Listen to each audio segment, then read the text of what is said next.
Throughout this NBA season of uncertainty, there was one thing that was certain. I don't ever slow up, no I don't take shit. I got no love for the fakeness. If you wanna play tough and wanna hate this, I'll always show up. I don't ever slow up, no I don't take shit. I got no love for the fakeness. If you wanna play tough and wanna hate this, I'll always show up and make a statement. I don't ever slow up, no I don't take shit. I got no love for the fakeness. If you wanna play tough and wanna hate this, I'll always show up and make a statement. Everything I do so instinctive and so passionate. Every word I move so descriptive like an adjective. I got a vendetta against people who patented being negative when you should be getting after it. I got facts over tracks, this and that. Spitting slow, spitting fast. I could roast, I could gas. Think I'm okay at last, but I don't know if that can erase all the past. And the pettiness, a reflection of the emptiness. Hilarious, you think you're worth my time, you're delirious. Mysterious, because you hide behind a fake exterior. Inferior, you know I'll always be a bit superior. Get off of me, this ain't no humble brag. I want you to hear words, you can say them back. I want you to feel free from the chains at last, and to believe in what you got, it was built to last, yeah. Now that I've been put through hell, I never got anyone's help. I had to do it all myself.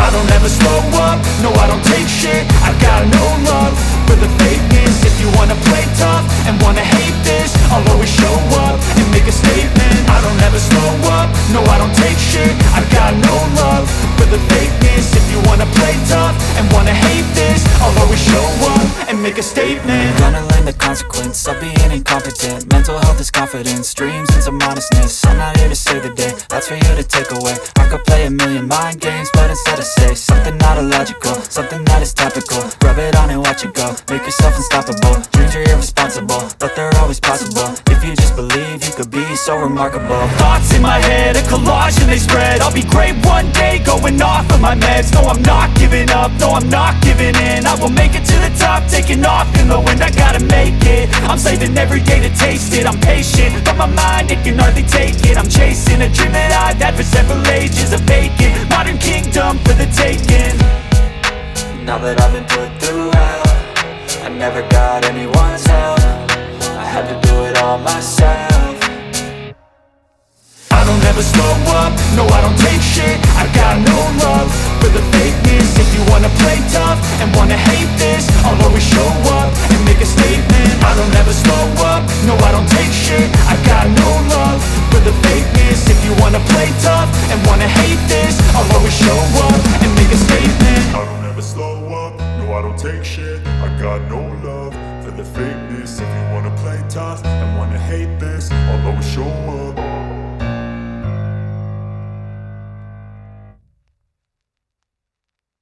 And then the X Factor, the guy who has changed their team, Marcus Camby, off the bench, instant energy with his defense and easy scoring. He's been great on the offensive backboard with his tips and his second shot opportunities, and then his shot blocking has triggered the Knicks running game. They need him to play well, and he must stay out of foul trouble, Bob. Well, the Knicks beat higher seeds, much higher seeds, when they defeated Miami and then Atlanta and then Indiana, but the Spurs are a different story. This is a team after a 6-8 start that has now won 42 of its last 48, including 10 consecutive playoff games. There's a reason for that, or in their case, two big reasons. Well, the great twosome of David Robinson and Tim Duncan, and these guys are complete players. They do it offensively and defensively. Duncan runs the floor and the strong finisher. You throw the ball in the post to him and the double team, you kick it out in the open three-point shot. And David Robinson, his quickness and ability outside on the floor, the quickness, the drive to the basket, and the finish, and then the great shot blocking. They take away anything in the lane. It's going to be vital for the Knicks to be able to meet the mid-range jump shot. And the Spurs have seen it all, Bob, defensively. In round one, it was Avery Johnson, almost 20 points a game. In round two, Tim Duncan at 29 and Robinson at 18 against Portland. They're poised, confident, and playing the best basketball of the season, Bob. The opening tip for Game 1 is just a few minutes away. When we come back after this break, Hannah Storm and Peter Vesey will join us, and they will be with the man who is now officially the new coach of the Lakers, Phil Jackson.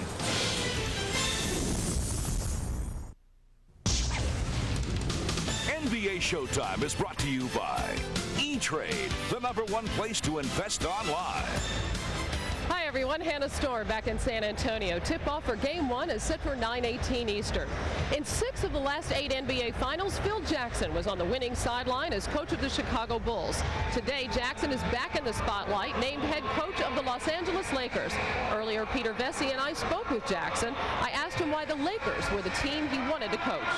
Well, it was the one that piqued my interest. It's a great challenge, and I think it's a marriage that's kind of meant to happen. For a number of reasons. Obviously, I didn't feel capable at this time to work 7 days a week, 20 hours a day for 52 weeks a year building a team. I didn't want the power or the situation that would put me into that kind of work grind routine. But I do like coaching, and I do think that this organization has all the pieces in place, and so it's not a whole lot of building that has to go on for this team to be a challenging team for the NBA title. Are you eager to have a chance to show that you can win and win championships without Michael Jordan? No, that's not why I'm here, Hannah. I don't even want to cast any kind of idea about that being the challenge of being here. The reason I'm here is because, I think it's a great fit. I think this is a team that has shown that they need direction. They came apart a little bit at the seams last year. They can play better than they are, and they're dying for some organization out on the court.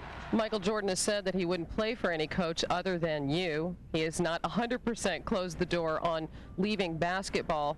Is it a possibility that he could be in Los Angeles at some point? Very slim. Unfortunately, that the chances of Michael coming back, Dennis coming back, maybe even Scotty being here are very, very slim, even though I'm sure they'd be welcomed. Dennis obviously not so much, but Michael and Scotty. But I don't think those are realistic things to talk about. Why wouldn't it be realistic to think about Michael Jordan? Because of the money situation?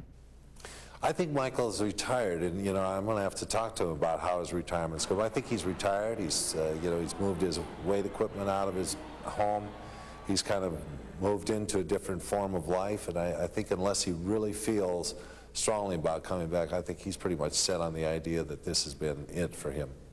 Phil, the Lakers, one of their biggest or most conspicuous problems was lack of leadership. Mm-hmm. When do you get to the point of going to Shaquille O'Neal and telling him, look, you've got to make the commitment first in order to be the leader? I think this team has had a leadership void. I think they need someone to step up. Kobe's a young kid. He hasn't been able to do that yet. But he shows the potential of being a player that has those skills. And Shaq has those skills through the action that he takes on the court. How to mesh those together to make the team purposeful and one-minded is what it takes from a coach. Bill Walton is joining us for the finals. Bill, is this all the Lakers need to return them to championship level? Hannah, what's taken them so long? After another wasted season, the Lakers finally have a coach who can make Shaq run back on defense, who can keep Kobe from playing 1-on-9, and will realize that Glenn Rice is just not the right fit. But it all comes back to Shaq in the end. You can have John Wooden, Jack Ramsey, and Red Auerbach. Unless Shaq listens and learns from Phil Jackson, the Laker problems, Isaiah, are not going away. Bill, Shaq is not the problem. The problem with the Lakers has been wisdom and experience. And with Phil Jackson, they add those two things to the bench, which will make it easier for this Laker team to develop and grow. All right, now to the matter at hand, the finals. Who do you like? Well, you got to look at the Spurs and say you like them, but I like the Knicks only if they start Marcus Camby in the starting lineup. My basketball roots are all ABA, red, white, and blue, but I'm ashamed to say I'm picking the Knicks. Obviously, I'm a homer. This is a bigger mismatch than the Alamo. Are we to take that as you're leaning towards the Spurs? Okay, game 1 of the NBA Finals between the Knicks and the Spurs coming up. The player introductions and the tip-off next. The NBA Finals on NBC continue right after these messages. The NBA on NBC is brought to you by Original Coors. There's only one mile-high taste. Coors, the original. By American Express. Wherever you are, whatever you're doing, American Express helps you do more. And by Adidas. Long live sport.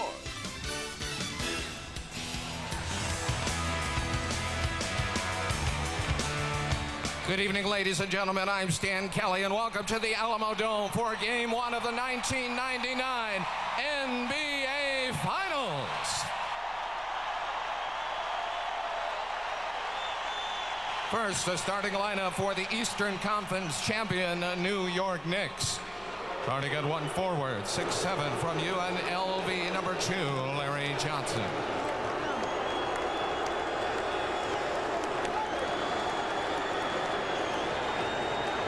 The other forward, 6'5", from Alabama, number 8, Latrell Sprewell.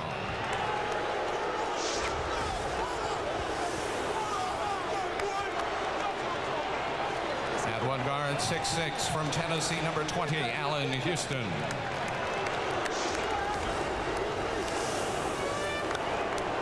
The other guard, 6'2", from Florida State, number 21, Charlie Ward. And at center, 6'11", from Yale, number 14, Chris Dudley. Head coach for New York, Jeff Van Gundy.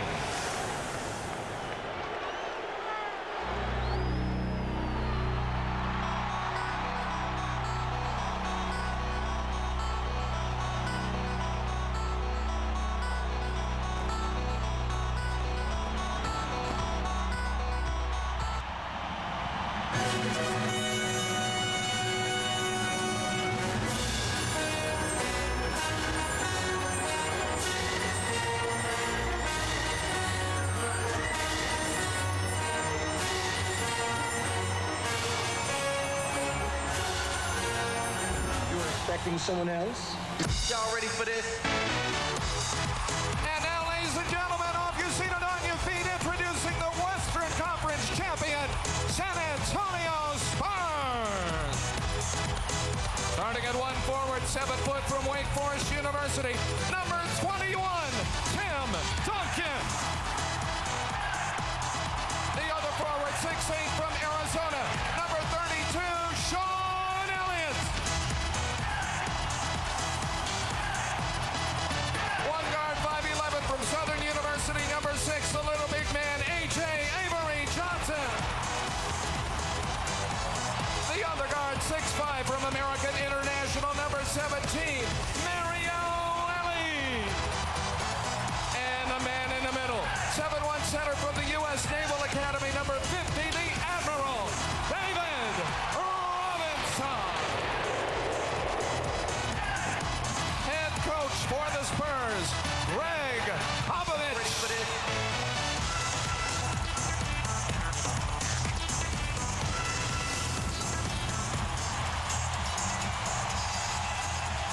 This will not be the biggest crowd in NBA Finals history. They put more than 40,000 into the Silverdome for the Pistons and Lakers in the late 80s, but this will be way up there, something close to 40,000, ready to roar. Let's check with Ahmad Rashad. All right, thanks, Bob. The San Antonio Spurs have been playing so well the last month or so. They've only played 4 games in 24 days, so it brings you to think, are they rusty? Well, I talked to Avery Johnson about it. Avery says that what they've done is they've had game-type scrimmages every other day with conditioning being done the odd day. He said that it's nothing like playing in a real game, but that's the best that they could do. He said the big contribution came from Steve Kerr. Steve Kerr told everybody exactly what the Chicago Bulls did in that situation, what their mindset was. Avery said that has worked, and he feels like they're ready to go. Now for the Knicks side of it, let's go down to Jim Gray. All right, thank you very much, Ahmad. I spoke to Jeff Van Gundy and to Larry Johnson, and here is the reason that Johnson is starting. Johnson went to Van Gundy and told him that he is feeling much better and he'd like to give it a try. He doesn't know how long he can play or how effective he will be. And the reason that Van Gundy bought it was because Johnson had this exact same injury back on March 30th against the Pacers. He missed 1 game, didn't play for 5 days, had 5 days rest, and came back against the Pacers on April 4th and was very effective. He played 30 minutes off the bench and had 16 points. So Van Gundy feels that Johnson knows his body and he needs him in there to guard David Robinson, and he hopes he's just as effective as he was in the first round against Alonzo Mourning. Van Gundy went on to say that he'll find out real early if in fact he can be effective and he won't have to guess and wait. Bob? Jim, thank you. Tremendous hand a moment ago for George Gervin, one of the great players in NBA history, one of the 50 greatest, but also one of the great players in ABA history. And the ceremonial first ball will be with a red, white, and blue ball. The Spurs are the first former ABA team to ever make it this far in pursuit of an NBA championship. Bob, this is going to bring back a lot of great memories for you. You have a lot of ABA roots in St. Louis. This has to make you feel very good. Baseline bombs at the Old Hemisphere Arena. In a sense, it's a 26-year wait for both of these teams. The Spurs came to San Antonio from Dallas, where they were the Chaparrals in '73. The Knicks won their last NBA title in '73.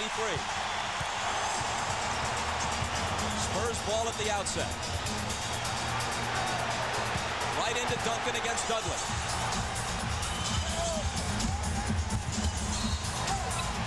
And an illegal defense is going to be called right off the bat.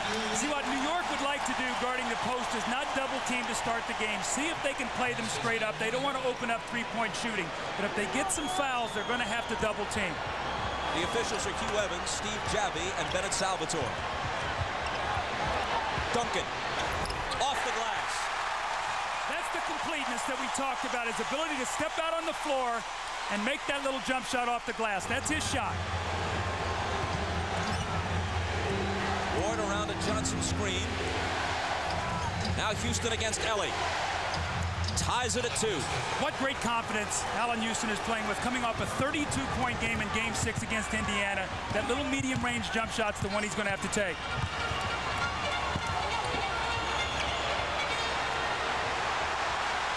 Duncan had it knocked away, regains, and starts it over again with Avery Johnson. Robinson, nice pass to Elie.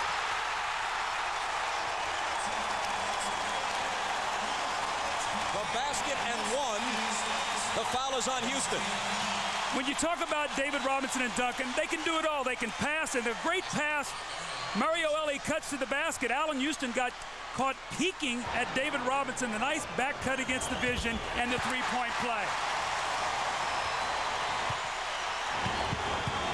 The Knicks won Game 1 on the road in each of the 3 previous playoff series, at Miami, at Atlanta, at Indiana. This is a team that won only 8 road games during the regular season. They've won 6 away from home in the playoffs. Johnson finds Dudley. Robinson with a hand on it, but a foul.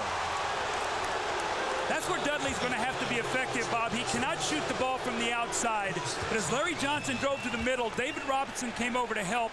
Dudley flashed right to the front of the rim. Now, the problem is he's a very poor free throw shooter. You deal in understatement, my man. He is the worst career free throw shooter in the history of the NBA at 46%.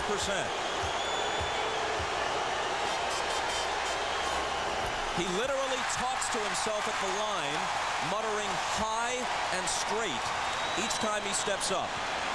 But as you see over his career, he's nearly made Wilt Chamberlain look like Rick Barry.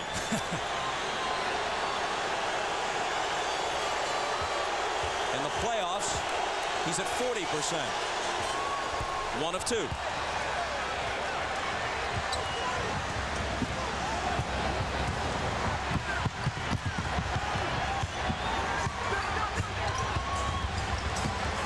Johnson looking for Robinson. Dudley broke it up. Out of bounds off the Knicks. New York plays great weak side help, Bob. They're not a great shot blocking team without Camby. He changes the game, but they do a nice job of helping when you get cutters coming from that weak side.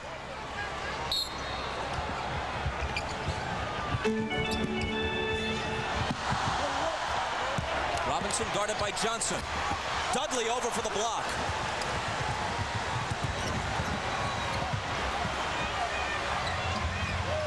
Sprewell's first touch, first shot, off the back iron. Rebound Duncan.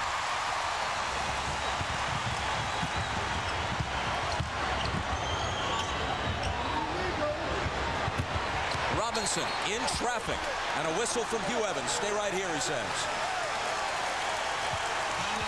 Foul is on Johnson, his first. Larry Johnson is going to try to use his strength and muscle on David Robinson, and the reason Robinson's in the post is because they feel they have the matchup there size-wise, so they move Duncan out on the perimeter, and they're going in the post, and they'll do it once again here to try to get Larry Johnson another foul.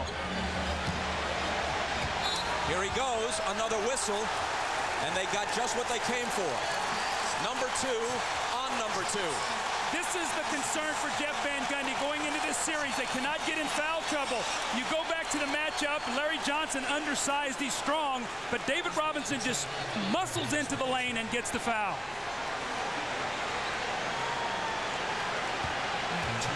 And this is going to bring Kurt Thomas off the bench.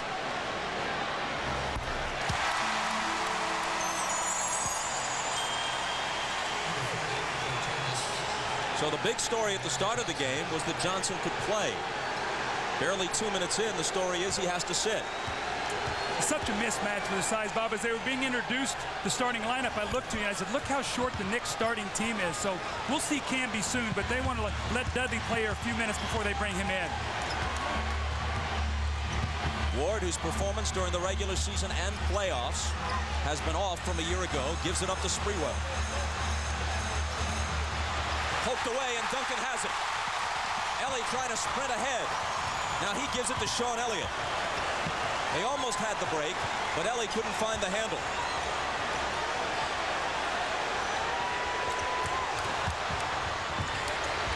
Duncan.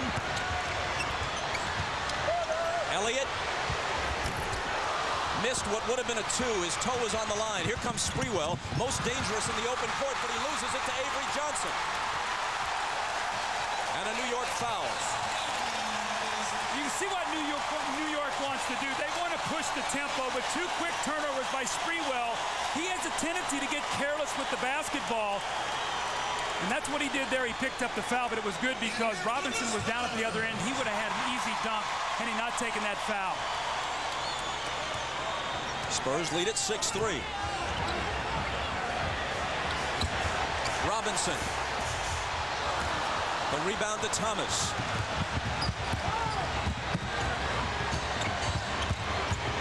Ward for 3. Can't tie it. Rebound chased down by Elliott.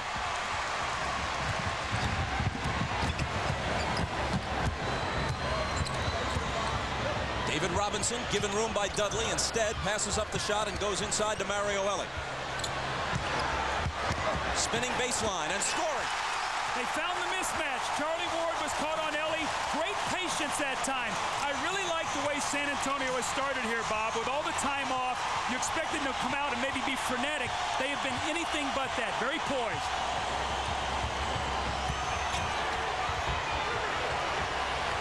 Allan Houston.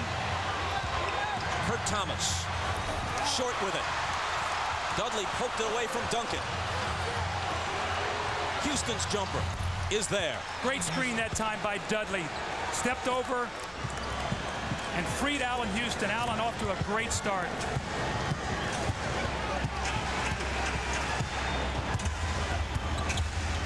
Robinson screening for Johnson. Now gets it back from him and hits the 15-footer. Well, for the people who have not seen much of San Antonio, that's David Robinson's shot. He loves that little top of the circle. Duncan loves it on the angle where he can use that glass.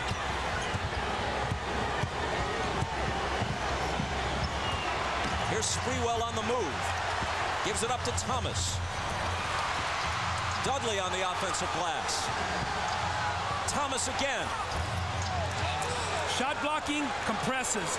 Thomas, Camby, Larry Johnson will have that little jump shot. They have to make that off the penetration from Sprewell and Houston. After 5 minutes, Spurs by 3.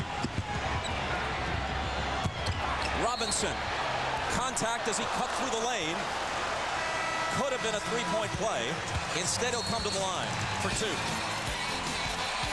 You feel the mismatch. You look inside. Great patience. Elie takes it to the basket. High over the shot-blocking arm of Kurt Thomas for the score. And then David Robinson fading out and shooting that little jump shot. He makes this one, and it sets up his next play where he drives and gets fouled.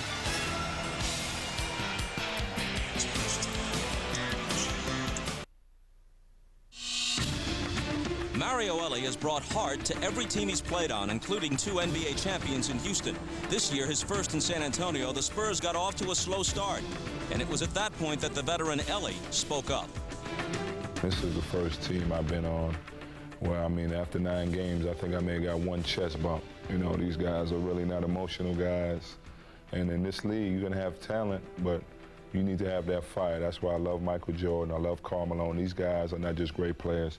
They got passion and toughness. And that seems to be the problem with the Spurs. Well, you see David Robinson, and really that's who Mario Elie was talking to. And Bob, what I have seen from David Robinson as we've done these playoffs and gone on with this team, he is having fun playing basketball, more so than I've ever seen him have it before. And his love and passion is surfacing. You're seeing more animation from David Robinson. And he's put his own game behind the team's interests. In the first 9 years of his career, he averaged 25 points a game. This year, just shy of 16 a game. But for the first time, his team is in the finals. Here's Sprewell. Goes to the left hand. And a San Antonio foul.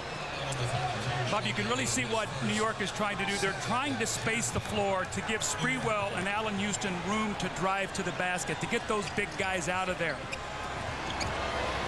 Houston off the inbound. His shot deflected, grabbed by Robinson, pegged ahead to Johnson, but Ward got back with him. Duncan turns and misses off the glass. Dudley is there to clear it. Sprewell using that quickness. High arcer, no good. Robinson pulls it down.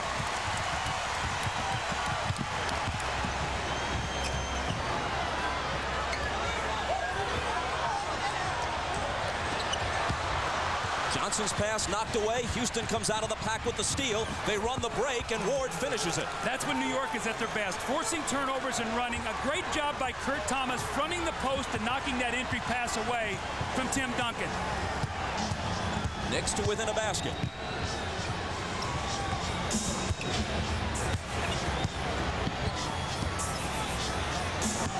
Duncan against Dudley.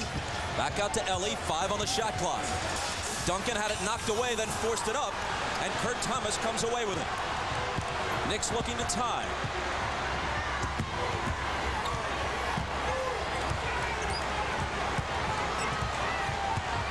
It's Ward. Thomas to follow. And Robinson takes it. Avery Johnson all the way to the hoop, tripped up, and the foul will be on Ward. Bob, my concerns right now, if I'm San Antonio, New York is doing a great job on the offensive board. Kurt Thomas has got a second shot. Chris Dudley's got a couple. Now, the one thing that is going to sustain San Antonio through this period of time, New York already in the penalty, so they're shooting free throws the rest of this quarter. They need to take advantage of that. Avery Johnson shot 57% at the line this year, the worst of any guard in the NBA, but he upped it to 70% so far in the playoffs. Let's check with Jim Gray. All right, thanks, Bob. I spoke to Jeff Van Gundy before the game. He was very concerned about his team being emotionally drained. He said they did not practice well the last couple of days. He said he spoke to him very forcefully before the game. He says it's not a death sentence that we didn't have any intensity in practice, but we must come out and turn it up quite a bit if we're going to compete for this championship. Bob? Jim, thanks. How would you judge the New York intensity so far, Doug? I think it's been very good. They're moving the basketball. Wide open shot here from Charlie Ward. You got to knock those down, but they're doing a good job here to start. Ward got a great look at a three and couldn't hit it.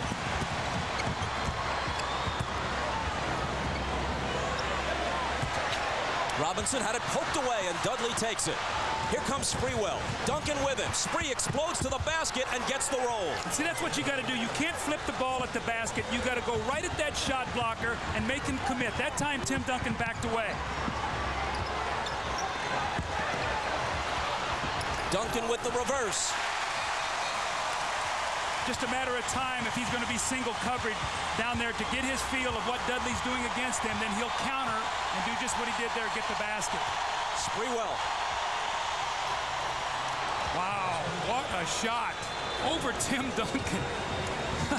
How about the quickness at first? Little ball fake, quick flash, then he pulls up, stops on a dime for the high arcer. Robinson inside, but missed it. Boy, Dudley, a nice job there. That's his second block shot, and it leads to a quick, fast break from Houston. So right now, New York has to be very happy, Bob. They're doing a good job defensively. They're getting out and running. They're getting some second shots. Jeff Van Gundy has to be very happy right now. Game tied at 15. Greg Popovich is not happy. He wants a timeout. 3:38 to play in the first.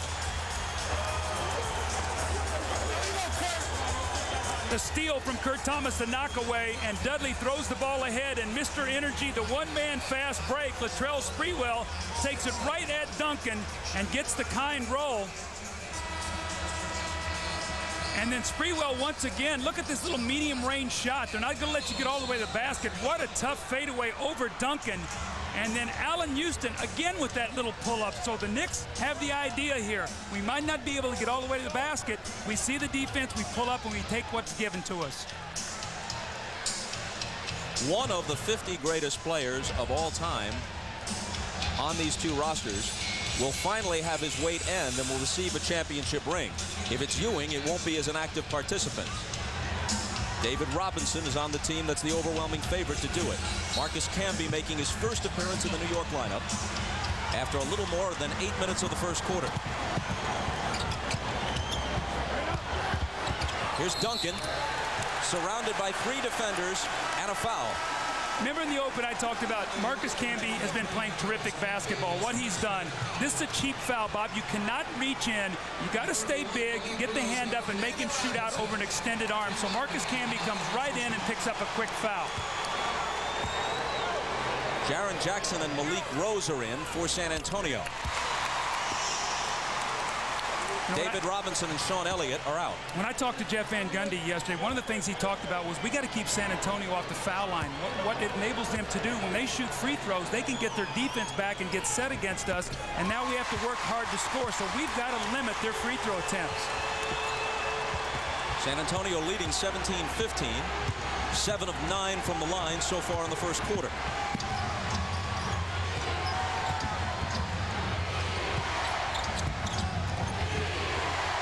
Houston kicked it into the backcourt. Sprewell picks it up, but it's over and back. San Antonio ball.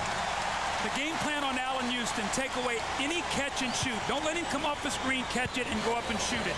Chase out of his shooting hand, make him put the ball on the floor to drive it inside. That time he forced a turnover. Chris Childs now comes in. Ward out. Ward's minutes way down in the playoffs. Childs getting the bulk of the time. Well, with Larry Johnson injured, this is New York's best team that they have on the floor right now. Childs and Camby off the bench. Avery Johnson gives it up to Mario Elie. The set shot is way off on the attempted 3. Sprewell. Guarded by Jaren Jackson. Backing in on him. Finding Camby, who hits over Malik Rose. See, with David Robinson out of the game now, Camby can go right over the top of Malik Rose. They've lost a shot blocker now, so New York can take that ball to the basket. Jaren Jackson, big factor against the Lakers and the Trailblazers. Misses his first shot here, but Duncan takes it and gives them a fresh 24.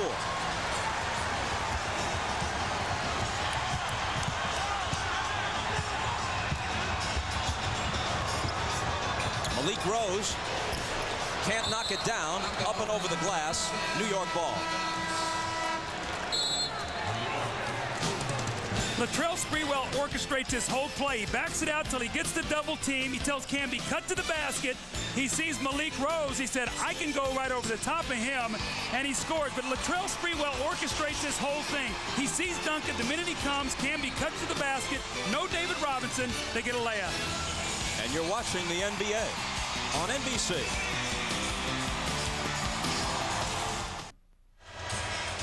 You must get defensive stops, deflections, the fast break. New York 6-2 to start the game. This is when they're at their best.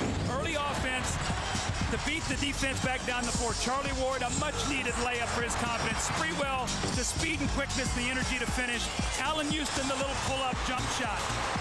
And when I talked to Greg Popovich, he said one of the things we must do is get back against their transition game. Game 1, they win +14. Game 3, +12.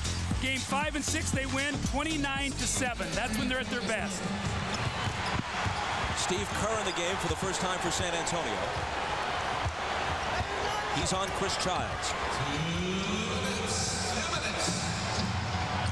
Sprewell driving on Jaren Jackson, but he's rejected. Into the hands of Childs, though. He finds Thomas underneath, and Thomas is clobbered.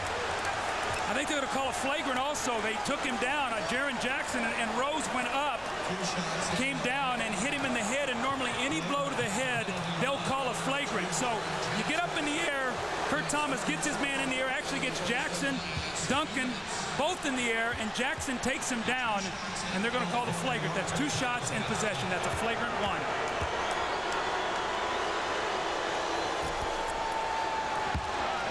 Let's go to Ahmad Rashad. All right, thanks, Bob. In the opening, we talked about the San Antonio Spurs having that long time out, trying to have the game-type scrimmages, trying to keep their conditioning. But obviously, with the way this game has started, it has not worked. You cannot play practice like it is a game. David Robinson, Sean Elliott, both really tired at this point, trying to get that second win. And it'll take some time because, Doug, as we talked earlier, you cannot really know what it is to have this crowd with this game-type action, try to get your breath back. So they'll recover, and they'll be back as the game continues. Rust is not a problem for Allan Houston. He continues on the roll he was on when they finished off the Pacers. His confidence level is higher than I've ever seen it before. And, of course, you coached him at Detroit. Here's Malik Rose inside and scoring. Well, they're going to need some energy from the bench. Get this crowd involved in the game. As Ahmad talked about, let the team get their second breath before they bring them back in.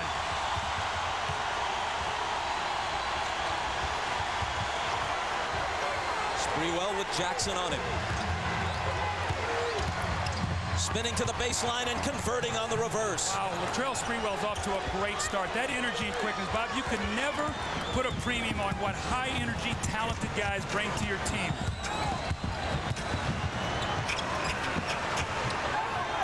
Houston up on Mario Elie. Slips past him, finds Jaren Jackson alone. He misses the three. It's taken by Childs.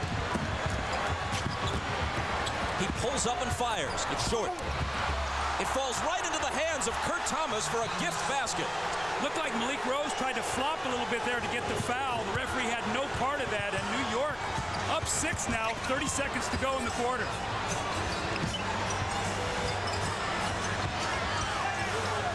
Elie the lob to Duncan. Between two defenders, he puts it in. How about the catch? How about the catch and the ability to come down as that big guy and lay the ball in the basket?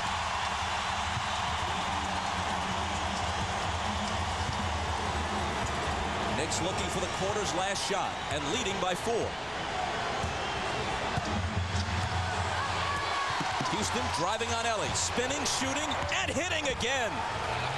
Man, if you touched him, you'd singe your fingers. He's that hot. Last 2 seconds. It'll be Jackson from half court. Just missed it. Well, the Knicks didn't come here as foils. They came as foes. Up by 6 after 1 at the Alamo Dome, and you're watching the NBA on NBC.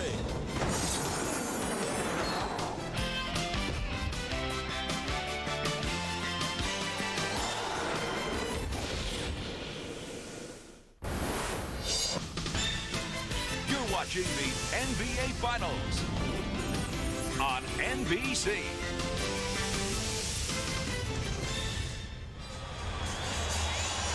On the question of rest versus rust, over the past 20 years, 9 teams have taken care of business quickly enough in the conference finals that they had a week or more of rest going into the final. 7 of those 9 teams wound up winning it. The 2 that didn't certainly don't prove that the long layoff hurt them, because last year the Jazz lost to the Bulls, so you can throw that right out. They're against Michael and Chicago. There's many reasons for that defeat. And the other one was the '89 Lakers, who had won 11 straight playoff games, and then in Game 1, Byron Scott and Magic Johnson both got injured against the Pistons and were out for the rest of the series, and Detroit swept them. Knicks up by half a dozen as we start the second quarter. Sprewell can't increase it, and Duncan takes the rebound. Bob, the slow start, though, really doesn't surprise me. I think rest really comes into play once you start getting into a series. I think it always pays dividends. Maybe it hurts you in the short run, but not the long term. Duncan into the lane, pull-up jumper, good. Now, how about that play? Tim Duncan, pump fake, drives in the lane, and pulls up. Now, this guy's 7'1" and probably weighs about 260 pounds. Is he the best player in the league? He is to me. He's the most complete player, defense and offense. I don't think he has a weakness in his game. Houston off with the long attempted 2. Back come the Spurs, trailing by 4.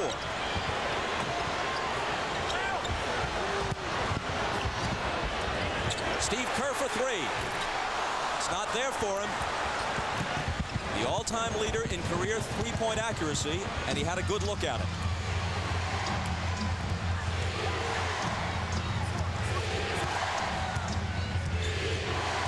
Childs pounding the dribble into the floor, now finding Sprewell.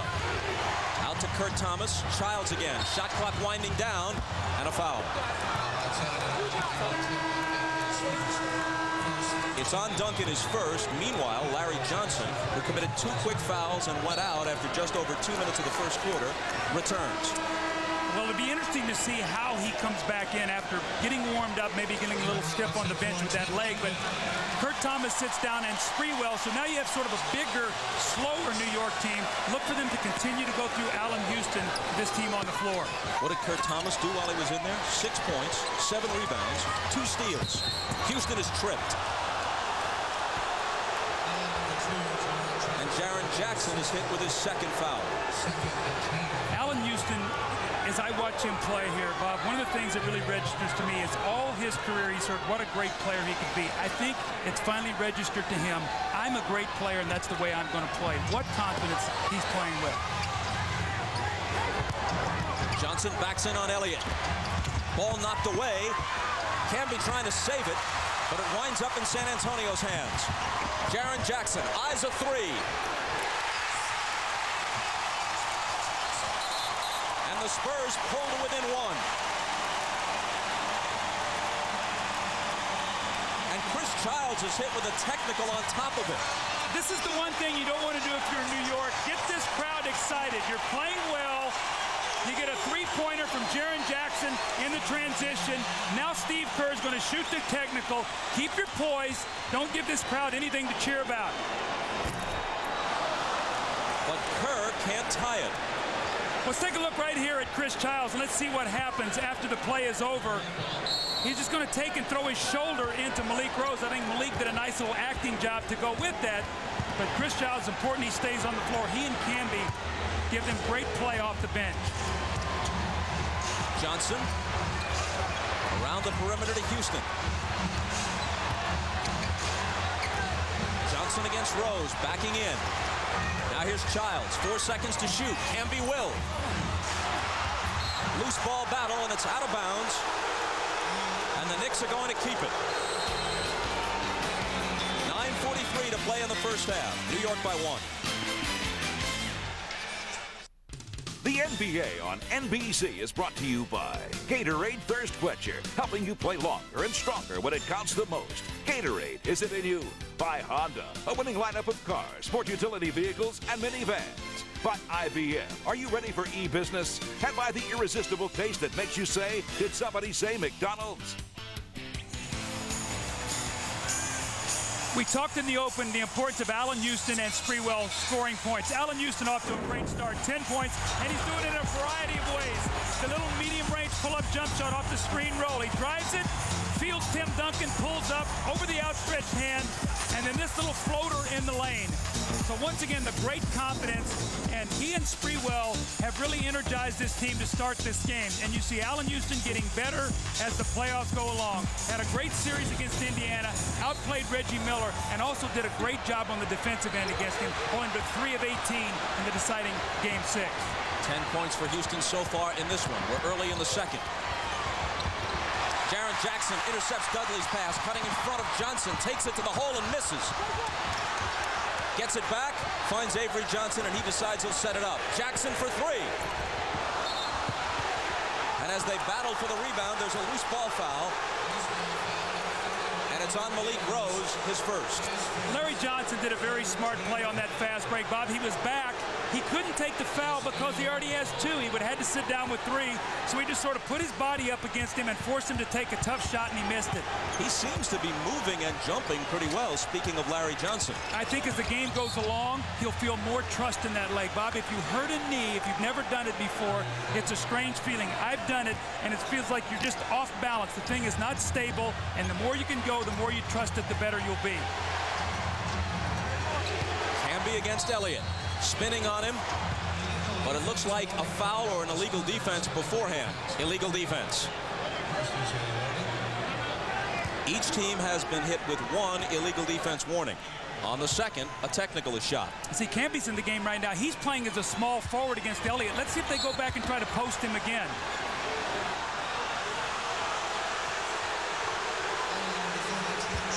And there's number 2 on Elliott. Bob, we talk so much about the game being mismatches. That's what it's about. You got a mismatch, you go to it. Go into Camby inside, let him work against Elliott. He has the size. They They go right back to it. The turnaround. Rebound taken by Malik Rose.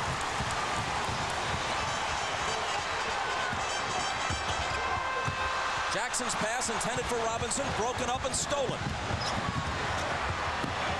Houston feeling it, but it won't drop. And a foul on Camby as he tries to get up on the offensive glass. Little push in the back that time by Marcus Camby. That's his second foul. And again, we talked in our open, he's got to stay out of foul trouble. He's in the lane. Rose has inside position. He extends both arms. You're going to get that foul every time. You know, you get Kurt Thomas in foul trouble, maybe. Larry Johnson, maybe. You can't play Chris Dudley down the stretch of close games because he's such a poor free throw shooter. Ewing is in street clothes, but the way things are going for the Knicks, Herb Williams at age 41 will come off the bench and score 20. Well, see, I think that's one of the reasons why San Antonio is not panicking right now, Bob. They realize it's a 48-minute game. They want to try to wear New York down. They know they have a depleted front line. Don't panic. Just keep playing. Keep wearing them down. Foul was on Chris Childs a moment ago, his first. New York's going through one of those droughts that they go through after a 27-point first quarter. They have not scored in almost 4 minutes. Robinson is hit as he cuts to the basket.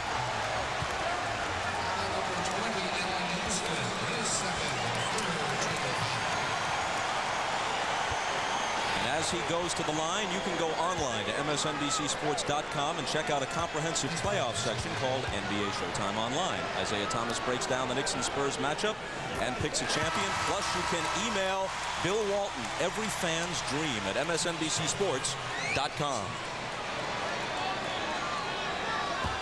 Allan Houston getting his first rest, Sprewell in, so you can see the strategy of Jeff Van Gundy. He wants one of those guys on the floor all the time for their scoring. Can't rest them both at the same time. 1 of 2 for Robinson, but Duncan grabs the rebound. Jackson's open for 3. Larry Johnson takes it. Chris Childs backing away with his dribble. Johnson screening for him. The jumper is off, and the rebound is taken by Robinson. Avery Johnson pushing it up the floor. Robinson's the trailer for the jumper. Finally, the rebound winds up in Sprewell's hands.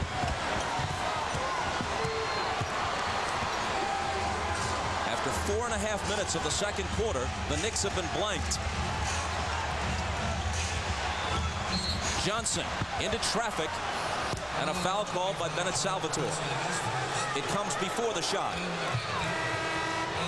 It's on Jerome Kersey, his first. For people who have not seen a lot of San Antonio, I think there's this perception out there, this is a half-court team. Bob, they would like to run too. In the LA series, they ran and they scored big points, so they want to run back at you. So don't get the feeling here that this is New York style of game necessarily. San Antonio wants to run also. Spurs are over the limit already in the period. And so Johnson shoots.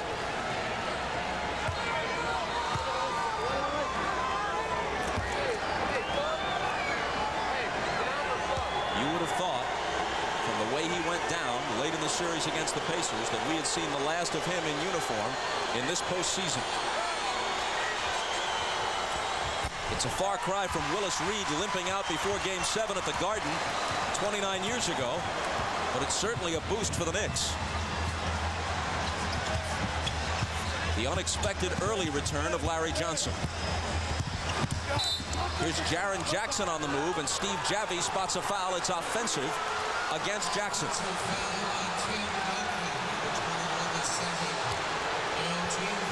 It's on Tim Duncan. What happened, Bob, is as Jaren Jackson drove the baseline, he sealed and moved on that screen, so Duncan got caught with a moving screen on that play. And that's Duncan's second.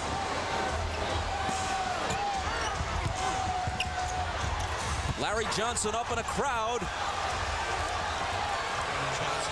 And the Knicks with a 3-point lead at 30-27. You cannot let Larry Johnson spin. He wants to spin back to that strong hand away from the shot blocker. You must keep him going in the same direction when he tries to post up. That was their first basket of the period. They had only a free throw prior to that in this second quarter. There's foul number 3 on Marcus Camby. Larry Johnson loves to set you up. Drive in the middle, have you cut him off, and then he loves to spin back off your body. Watch him as he gets his position. Kersey will drop. He'll spin off his body and go away from the shot blocking, the pump fake, the kiss off the glass. They need Larry Johnson.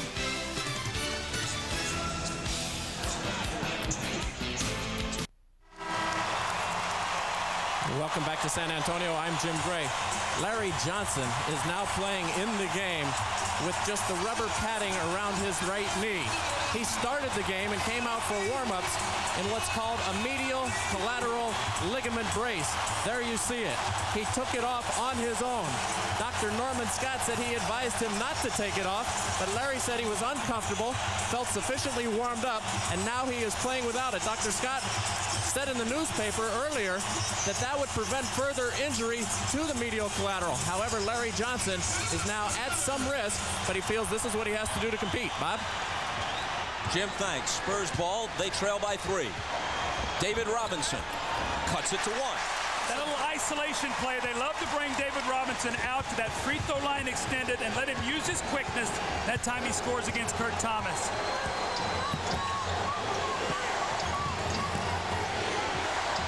Kersey's on Johnson. And Johnson picks up his 3rd as he's hit with the offensive foul. Foul trouble's really going to hurt this New York team. They are depleted on the front line. Kersey reads the play beautifully. That's Larry Johnson with 3. We also know that Camby picked up a quick 3. This will really hurt the New York Knicks. Johnson has logged just 7 minutes of playing time, and he sits with 3 fouls. Now Elie checks back in for the Spurs, and Kersey goes out. A little pressure in the backcourt from Childs. Duncan comes back, sets a screen for Avery Johnson, and he comes across.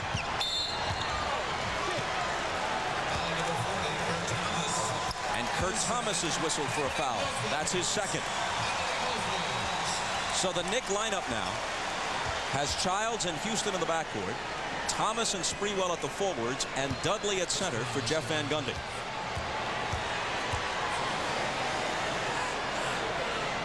Prior to this year, David Robinson had played in 62 career playoff games and scored 20 points or more 45 times. This year, he's topped 20 points only twice in 12 playoff games, as the focus of the offense has shifted to Tim Duncan as the first option. When David Robinson scores big, he normally does it by getting to the free throw line a lot. You're seeing that in the game tonight.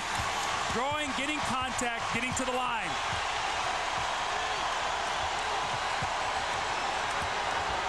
Sprewell to Thomas from 20. Overshot it badly. Jackson and Dudley chasing after it. And a loose ball foul on Jaren Jackson. Dudley's really working hard on that offensive board. That's at least 3 offensive rebounds he gets. And what it enables you to do, Bob, if you shoot a low percentage and you get the extra shots, it gives you more opportunities. And Dudley has done that tonight. 3rd foul on Jaren Jackson. High and straight, Chris Dudley says to himself. Let's see how well he does. 1 for 2 so far tonight.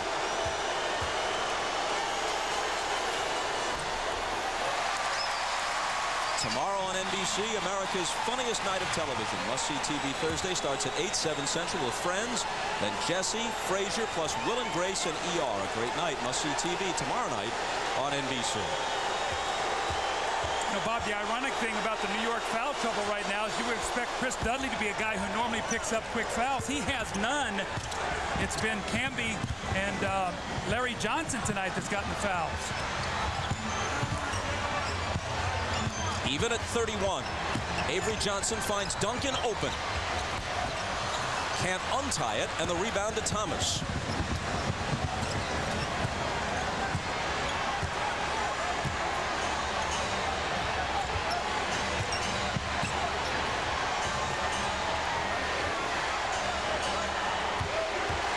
Sprewell with 6 on the shot clock now. Childs inside to Dudley, 2 seconds to shoot. Thomas beats the buzzer and misses off the back iron.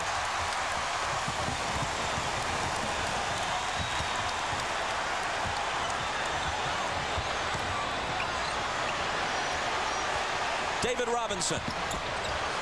And the rebound to Dudley.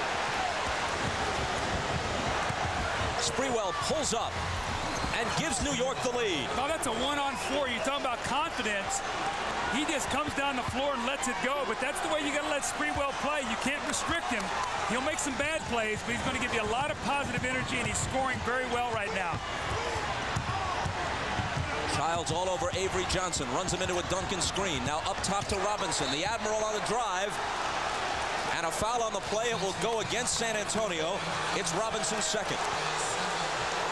Again, the one-man fast break. Chris Childs throw ahead to Sprewell, let him go to work. You see 4 white jerseys back there. Elliott with a hand in the face does not bother Latrell. Sprewell. Elie went for the steal. That left Houston open. Got to square him up. The way Allan Houston is shooting, you cannot give him those easy looks. And right now, New York is in a very good rhythm. They're going through Sprewell and Houston. The only thing that could really hurt them is foul trouble right now. Elie against Dudley. Slings it back outside to Duncan. And Duncan lays it in. Looks like Dudley hurt his wrist on that play, or his elbow. They can ill afford another big guy to get hurt right now. He gets to his feet and joins his teammates, but Jeff Van Gundy's taking no chances. He asks for time.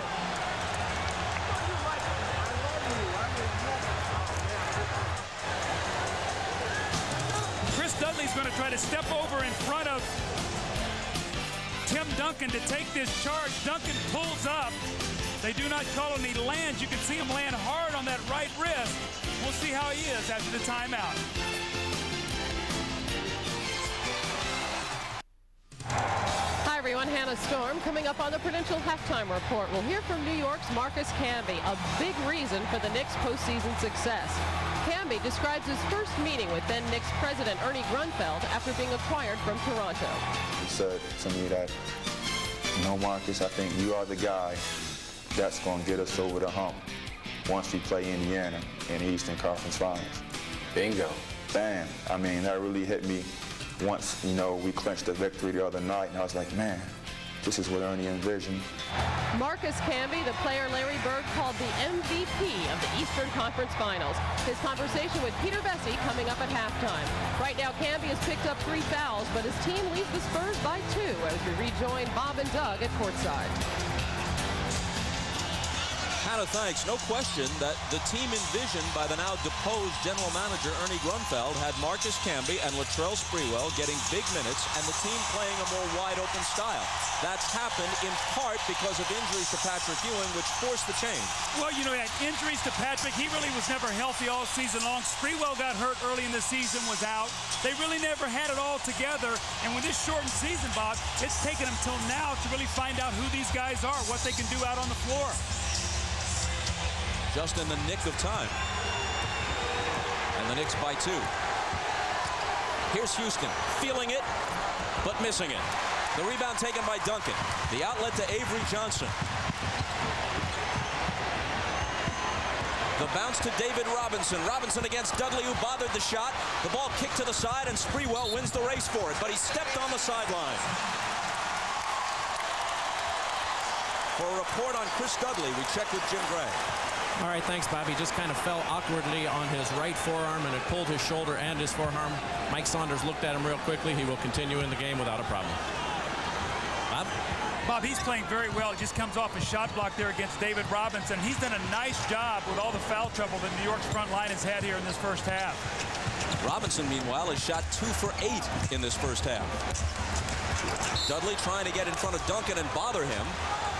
And he did. It went off Duncan and out of bounds. So there's a possession where he forced a turnover. So back-to-back, shot block, forced turnover. Childs around the Thomas screen. Now circles back out. We move inside 3 minutes to play in the first half, and Childs misses. The rebound tip to Duncan.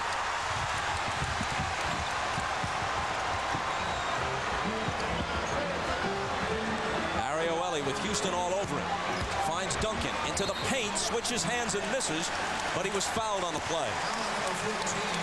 That's number 1 on Chris Dudley. Bob, the effect of what San Antonio is doing right now in the low post with Duncan driving in there. You've seen Robinson in the post. is it will have its effect in the second half. Right now, you can get a sense the New York front line is tiring a little bit. So San Antonio has to keep pounding that ball inside.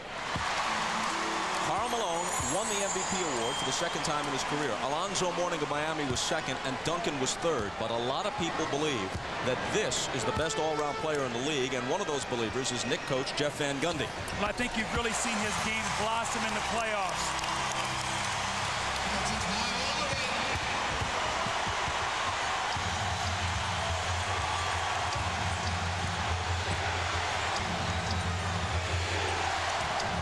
Here's Sprewell. Gets it back from Dudley. Spins and fires. Flat-footed rebound taken by Elie.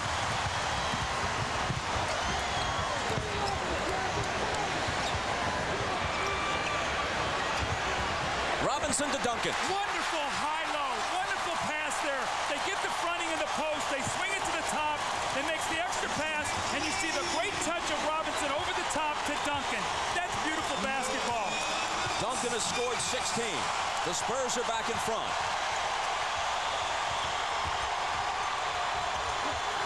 Dudley is blocked by Robinson. Into the hands of Avery Johnson.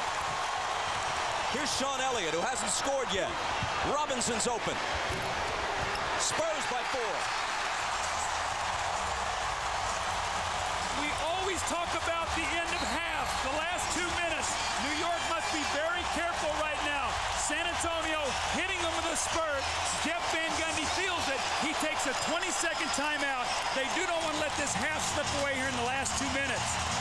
The timeout comes with San Antonio on an 8-0 run.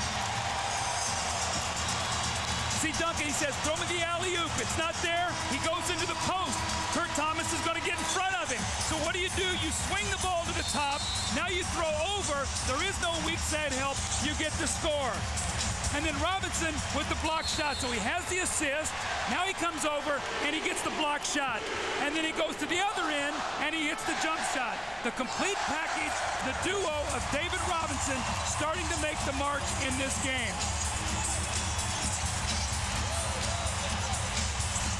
Mario Elie says, I like that passion, David. More importantly, I like that block shot, too. How about Jerry Rice's comment?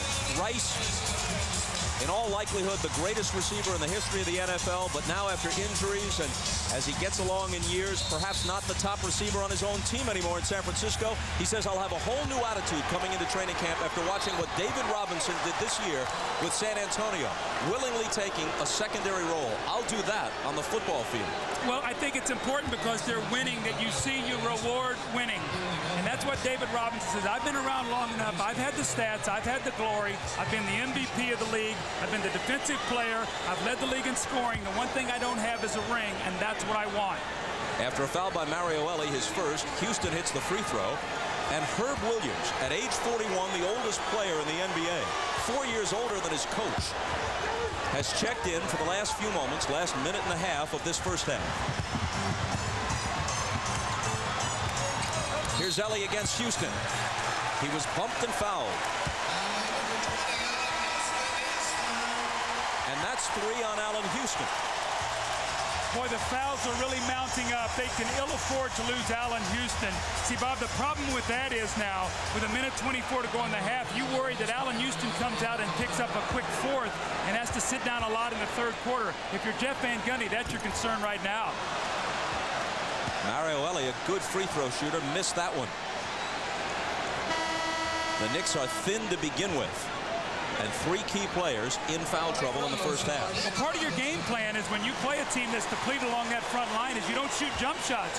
You go to the basket and you put the onus on the official to make calls, and that's what San Antonio has done to get through this little period of time where they've struggled to put the ball in the basket. Robinson goes out. Malik Rose in to replace him. Here's Antonio Daniels against Childs. Daniels goes down. No foul is called. Daniels making his first appearance of the half.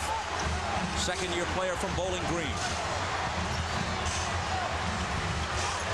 Dudley against Duncan. He'll shoot a little hook, but he won't get the bounce. Here comes Avery Johnson, 2-on-1. Daniels on his right. Antonio Daniels lays it in. When Chris Dudley's on the floor with Herb Williams You're actually playing 3-on-5 offensively right now. That's what happened, and San Antonio took advantage of it. Charlie Ward, Williams, out to Childs. Back to Herb Williams. 6 seconds to shoot. That's the last thing Williams has on his mind. And there's a whistle from Bennett Salvatore. I don't think New York thought that Chris Dudley was going to take this shot, so they didn't protect the backcourt. Duncan gets it out. He throws ahead. Avery Johnson said, we got an easy 2-on-1. We haven't seen this kind of fast break tonight. So the quick shot from Dudley, I think, sort of surprised his teammates. They did not cover the backcourt. The foul was on Malik Rose, his second. Sending Dudley back to the line, where he's hit 2 of 4.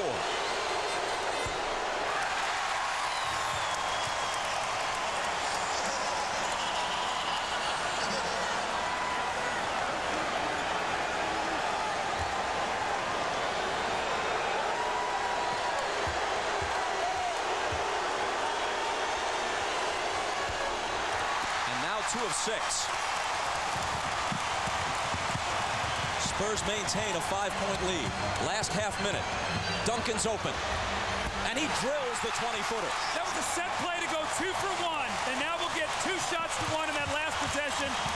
3-second shot difference in the shot clock, game clock.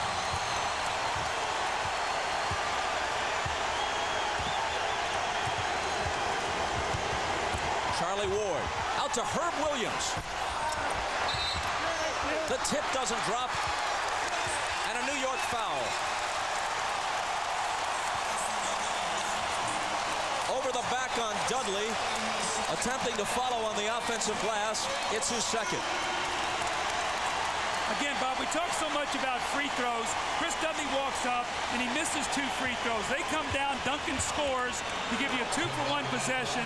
Then he picks up the loose ball foul. That's a big swing right there where you're trying to stop the momentum going in at half with 3 of your players in foul trouble. With that free throw, Duncan has now outscored the Knicks in this quarter. He's got 11 points. New York has 10.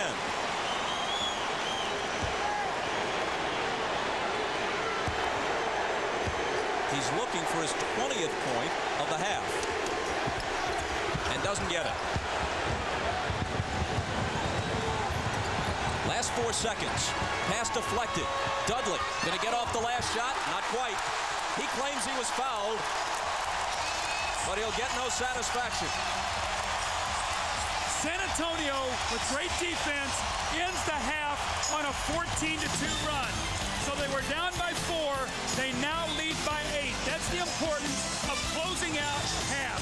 Stay tuned for the Prudential Halftime Report. Hannah Storm will be joined by Isaiah Thomas, Peter Vesey, and Bill Walton on the Showtime set. You're watching the NBA on NBC.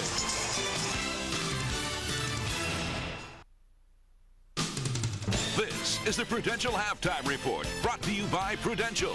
Prudential, a leader in insurance, investments, real estate, and financial services. See why Prudential is today's rock-solid choice for your financial needs.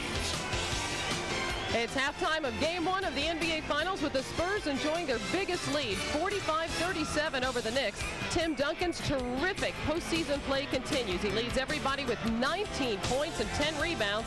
Allan leading the Knicks with 14. Hi, everybody. Hannah Storm along with Isaiah Thomas, Peter Vesey, and Bill Walton. We'll hear from these gentlemen shortly.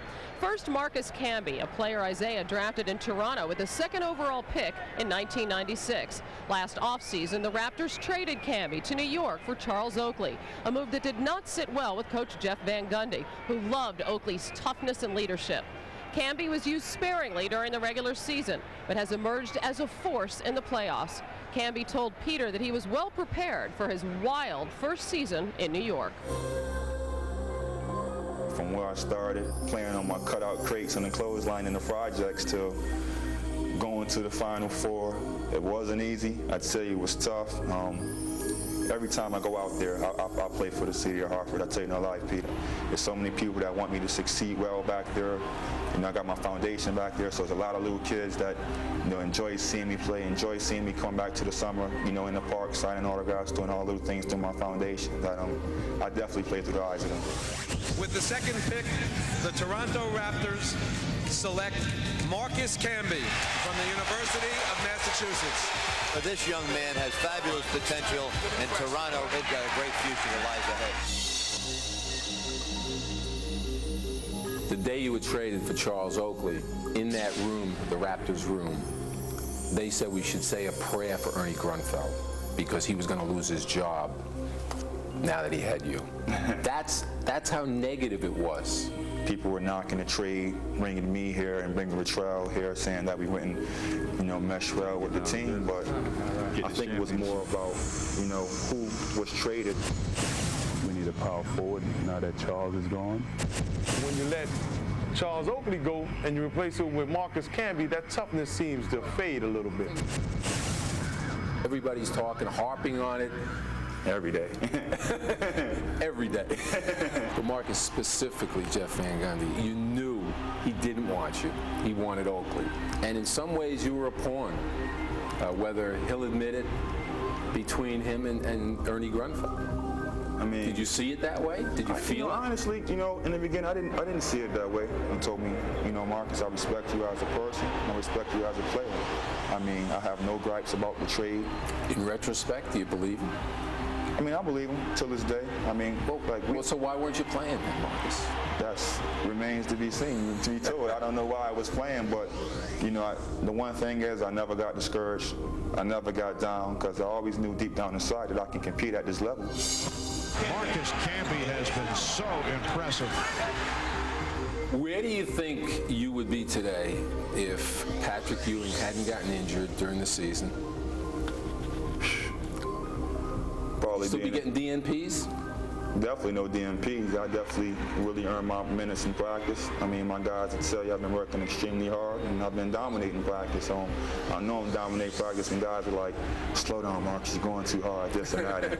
And I just love going against the first unit. I mean, I think that's really what motivates me. Our white team going against our blue team, and we dominate them each day in practice. So I know I can compete. If I was to shot out and really spoke my mind, I just probably made matters worse, and it would have been an ongoing process, and we probably won't be in the finals as we are today. I mean, just one eruption like that can really disrupt the team. What was your reaction when Grunfeld got fired? Shocked, because right now this is his vision.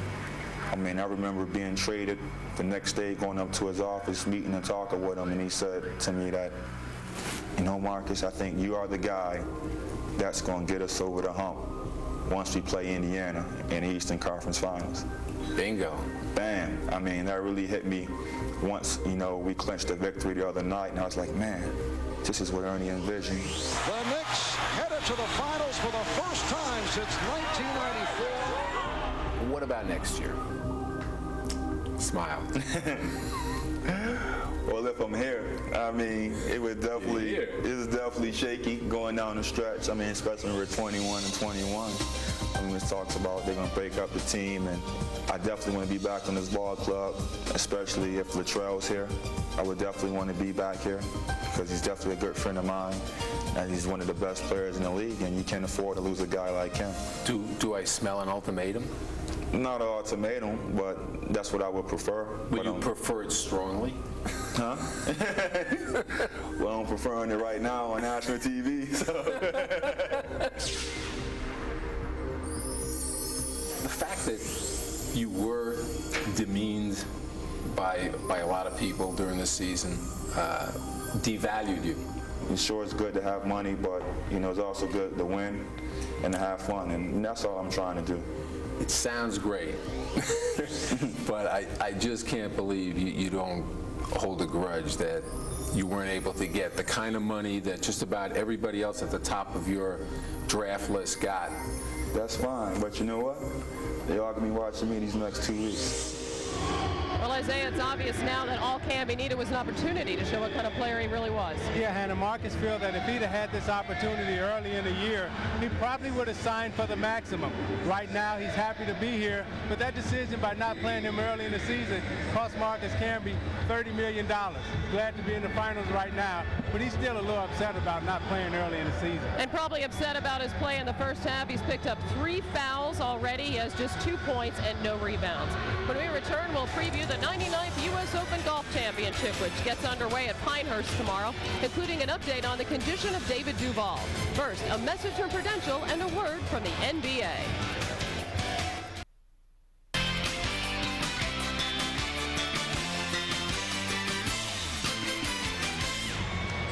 At halftime of Game 1, the Spurs lead the Knicks 45-37. Bill Walton telling us in the pregame this was a bigger mismatch than the Alamo, but the Knicks held the fort for a while, Bill. How do they hold off the Spurs in the second half? Hannah, the Knicks defense was good. It's surprisingly good. We learned that in the first game of Indiana. They denied Avery Johnson's penetration very good. What they need to do, they need to get a huge game, though, out of Allan Houston, who needs to play like Walt Frazier, and then Sprewell, he has to finish like Michael Jordan. The Knicks' dream's still alive, Hannah. The key play of the first half was when Duncan drove in. The Knicks are up 35-31. It could have gone against Duncan. If the call goes against him, he goes to the bench with 3 fouls.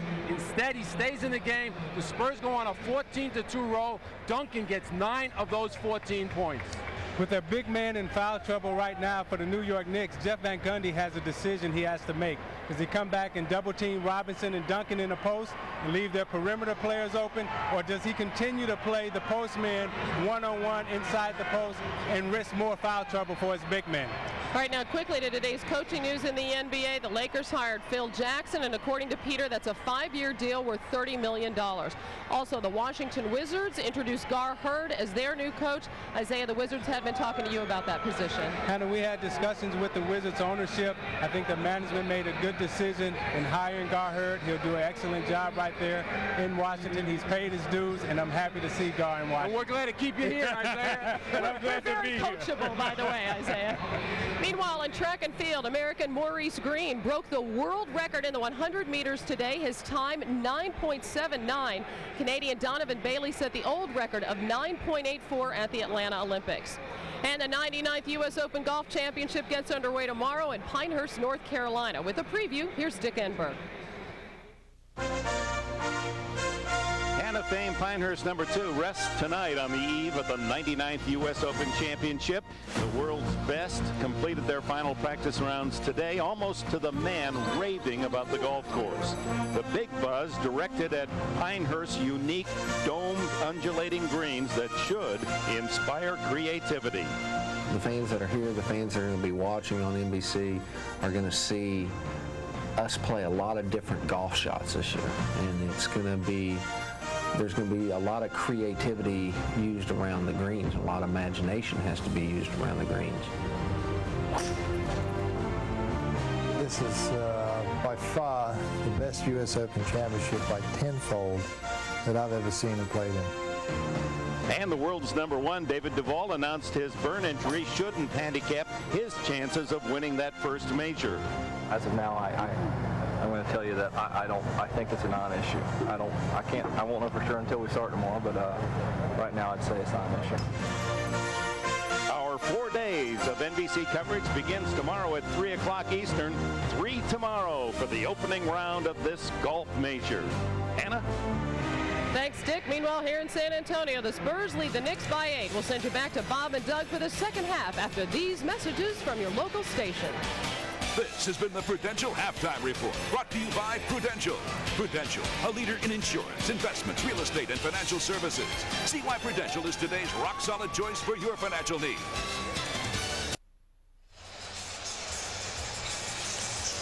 The Spurs up by 8 at the half. And just moments ago, our Jim Gray talked with Knicks coach Jeff Van Gundy. Outside the Knicks locker room with Jeff Van Gundy. Jeff, you have Houston, Camby, and Larry Johnson, all with 3 fouls. How are you going to keep them in the game here in the second half? We're just going to play our best guys and what's going well. And if, we foul out, we foul out. But we can't. We only have, 8 guys, so 8, 9 guys. So we got to play them. You're going to have to gamble a little bit. Oh, absolutely. But it's all right. But we got to get the right shots. We didn't get the right shots in the second quarter. Jeff, good luck in the second half. Thank you. All right, let's go back out to you, Bob. All right, Jim, thanks very much. Here's Doug Collins. Your thoughts on the first half? Well, San Antonio's size started wearing New York down. That's the reason with the foul trouble. And Sprewell and Houston were terrific in the first half, 10 of 19. Big difference. They only shot 2 free throws combined. For San Antonio, you see 14 of 20. Robinson and Duncan, 10 of 19. They shot 14 free throws. That's the difference in the game right now. San Antonio, winners of 42 of their last 48 and 10 playoff games in a row, up by 8.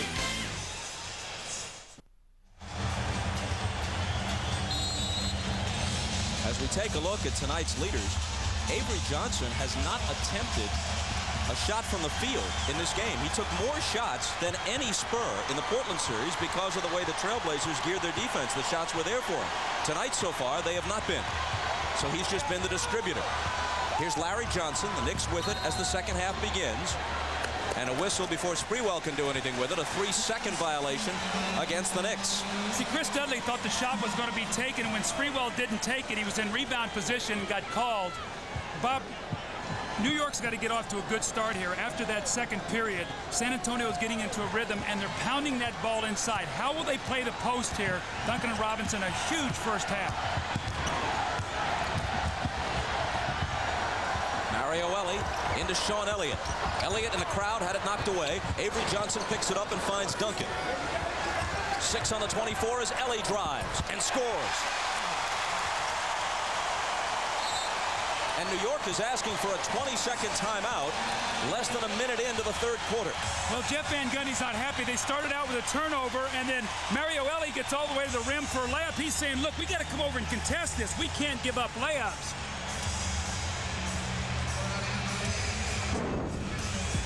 Well, David Robinson and Tim Duncan, inside, outside, they play so well together. The quick post up, put it on the floor, the little finger roll, the pass from Robinson over the top to Tim Duncan, and then Sean Elliott with a penetrating kick.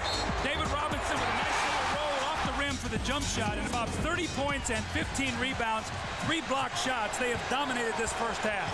Little did David Robinson suspect that his injury 2 years ago was going to lead to his best chance ever for an NBA title. I'll explain in a moment as the Knicks lose it on the turnover.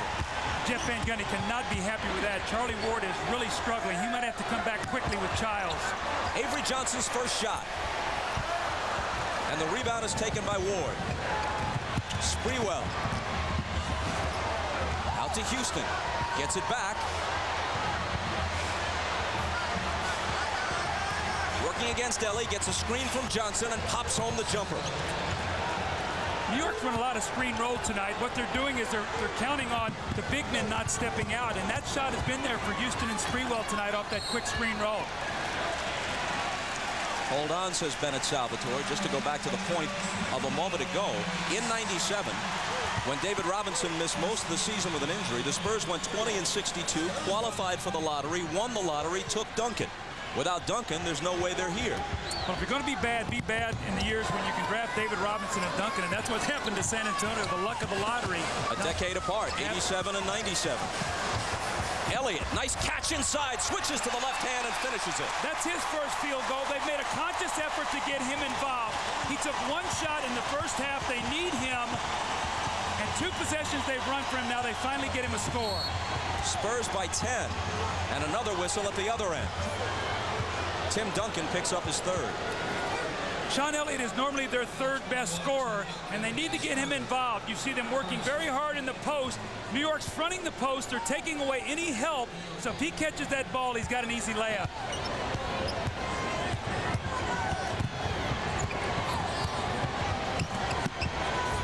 Allan Houston returns it to Ward for a 3, and he's got it. Boy, he needed that one. He had a layup in the first half, but he needed that 3 because they're really keying on Houston and Sprewell. When they put that ball on the floor, Avery Johnson's going to help.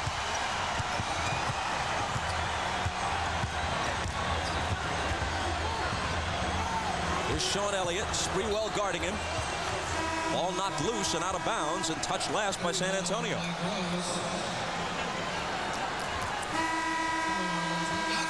Greg Popovich sends Malik Rose in, and Tim Duncan with 3 fouls will sit for at least a while.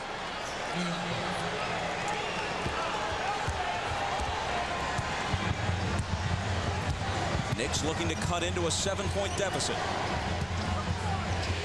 Pass inside, knocked away, but recovered by Sprewell. Off the dribble, he fades and fires. Off the back iron, no good. And Robinson has it.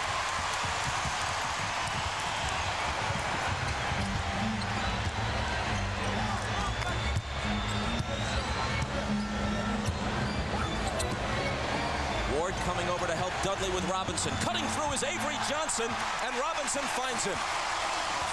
The double team, and Avery Johnson does what you're supposed to do. You go right to the basket, a great pass from Robinson. And Bob, looked like Malik Rose was going to go up and tip that ball in the basket. He realized the ball was going to fall in, and he pulled his hand back. That ball goes into the post. Charlie Ward starts peeking at David Robinson. Uh-oh, where did Avery Johnson go? He goes right to the basket, and Malik Rose pulls away from that. Looks like he's going to try to go up and maybe tip this ball at the last minute. He pulls his hand away. Smart play, otherwise it would have been goaltending. And the stoppage a moment ago, not because of a foul. They were just resetting the shot clock, and now we're set.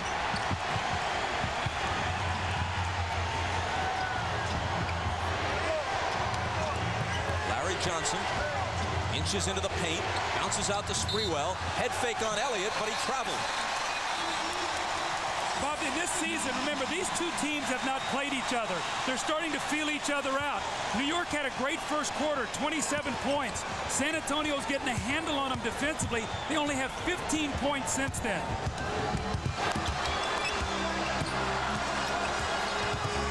And when the Spurs bring the clamps down defensively, you are in trouble. Another foul on Dudley. That'll be his third. For once, Jeff Van Gundy is up against an opposing coach who has a lower national profile than his. He's beaten Pat Riley, Lenny Wilkins, and Larry Bird in successive rounds of the playoffs. Camby coming back. They've got to keep Camby on the floor. He cannot pick up a silly foul.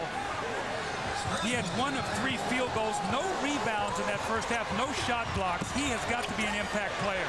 Mario Elie has it blocked away by Ward, who then makes a valiant attempt to save it. It'll be San Antonio ball. They get a fresh 24 because the ball was punched.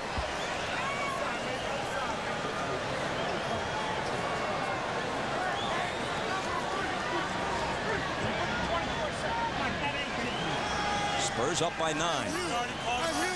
The time to get San Antonio has been in the first couple of games of each of these playoff rounds. Even though they've lost only 1 game, it was a home game. First round, game 2 here against the Timberwolves, and several of their victories on their home floor in the first 2 games of each of the series have been very close. Last possession wins. They had a discussion, and they decided not to reset the 24. In any case, Elliott misses with the scoop on the drive.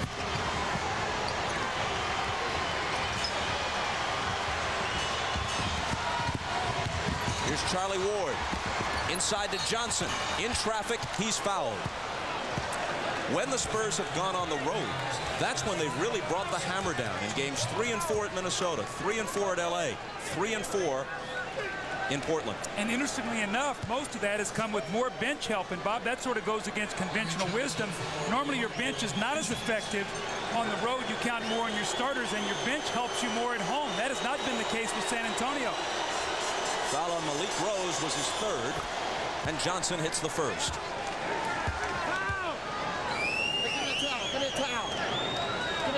You know, with all the fouls and all that's going on, New York, it's only an 8-point game right now. The game is right there in the balance for them. They're in good position.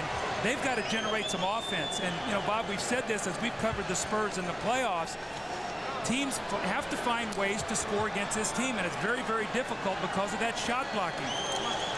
The Knicks, as most New York fans know, were 21 and 21 and in danger of not making the playoffs. Since then, they're 17 and 6, end of the regular season and playoffs combined. But to put it in perspective, the Spurs were 6 and 8, and since then, they're 42 and 6. And again, showed great patience. They fired Popovich, trade David Robinson. They stayed with it. They let it play itself out. The guys worked into the rotations. They accepted the roles, and you see what's happened since. Apparently a little bit of blood on the face of Malik Rose, and according to NBA rules, he has to come out of the game until they close the wound. And Tim Duncan comes back playing with 3 fouls. San Antonio by 7. Mario Elie. Set shot short. The rebound to Camby. Sprewell blows by Elliott. Gives it up to Johnson. Now here's Camby against Robinson, leaning in and scoring. That's what he brings, energy. You don't have to run plays for him, and he'll manufacture points by being out there with activity. And again, Bob, they've gotten themselves right back into it. It's only a 5-point game right now. They've got to stay out of foul trouble here, though.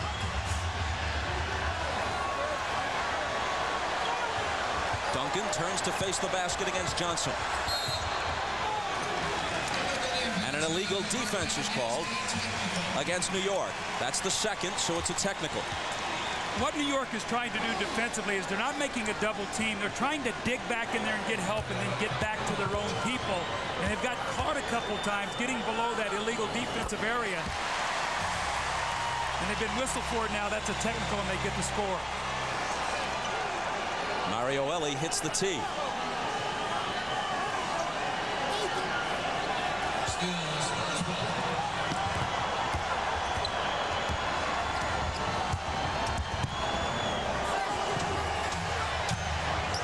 Duncan. Ward coming over to help Johnson. The turnaround is good. They're going to have to give him some help. Larry Johnson has got fouls. Tim Duncan is way too big. I think Jeff Van Gundy's going to have to take some chances here and make San Antonio make some outside jump shots. Duncan's first basket of the second half gives him 21. Houston's pass intercepted by Elie. The trailer is Sean Elliott. Poked away from him by Camby. Loose ball to the side. Out of bounds touch last by Duncan.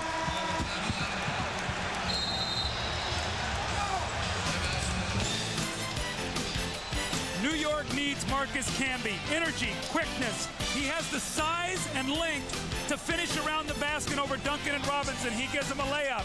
But then Tim Duncan with the counter. In the post, he takes his time. No hurry. Reads the defense. Charlie Ward comes down. He goes back. Steps in between the double team and just too big and tall and finishes against Larry Johnson. Nick Ball when we come back. The NBA on NBC is brought to you by Bud Light. For the great taste that won't fill you up and never let you down, make it a Bud Light. By Chevy Blazer, a little security in an insecure world. By 1-800-CALL-ATT for collect calls. And by Nike. Ahmad Rashad back in San Antonio where the Spurs lead the Knicks 54-46. Now, here is a contingent from the West Indies, the Virgin Islands. 125 people took a charter flight over just for the day to come over and support Tim Duncan. Tim Duncan, of course, being the man that he is, got him all Bob Uecker seats. And they also have a sign up there that says, Tim Duncan, MVP of the world. Bob? Ahmad thanks. Duncan from San Croix in the Virgin Islands. The pass inside for Houston is broken up. It'll still be New York ball. Well, during that timeout, Jim Gray heard Jeff Van Gundy say to Larry Johnson, he's got to get more involved in the offense. They need him to step out on the floor. He can shoot that little medium-range jump shot when David Robinson goes for his shot block. So he's got to be more aggressive. Houston working on Elie, running one-hander, no good. Rebound off Robinson's hands, but it bounces to Elliott. Spurs by 8 and with the ball.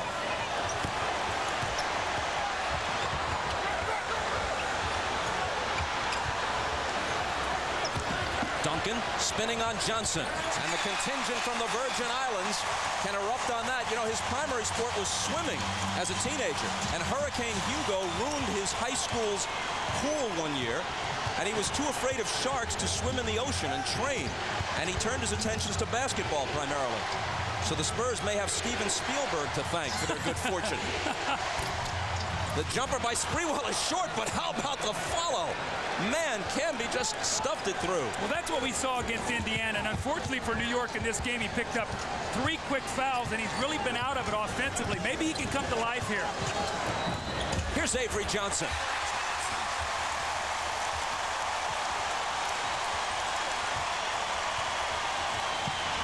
Spurs by 10.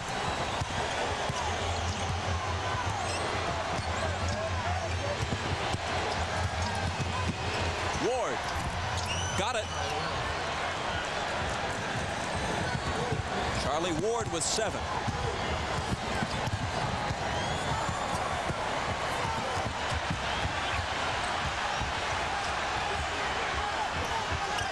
Robinson looking for Duncan and finding him. What makes these two guys so great together is they both can pass the ball. David made a great pass away from the defense, and Tim Duncan went up and caught it, brought it down, and finished and scored. Bob, one can go inside, the other outside. They play beautifully together. Duncan's got 25.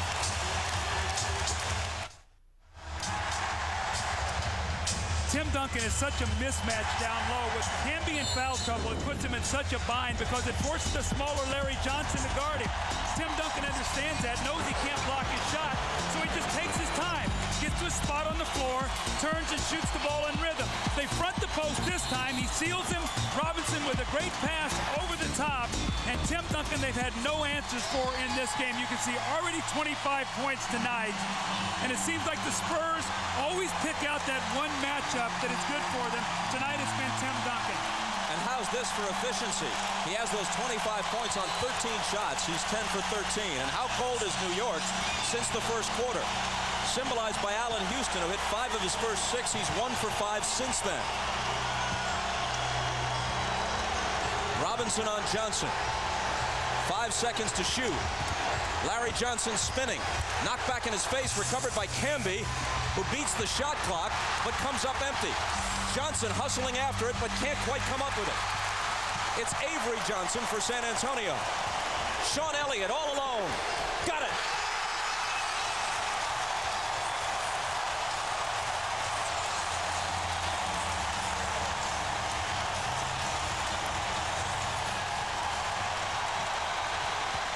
Sprewell into traffic, finds Johnson, and then the tip for Camby.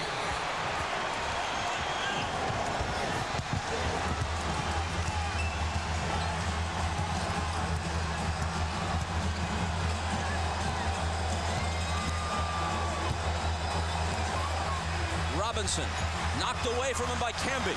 Loose ball scooped up by Houston. Here comes Sprewell. Around Elliott, lays it in.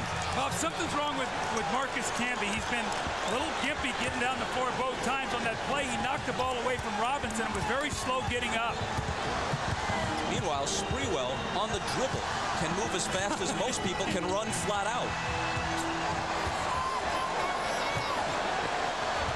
Duncan had it knocked away. It's still San Antonio ball. 5 on the shot clock.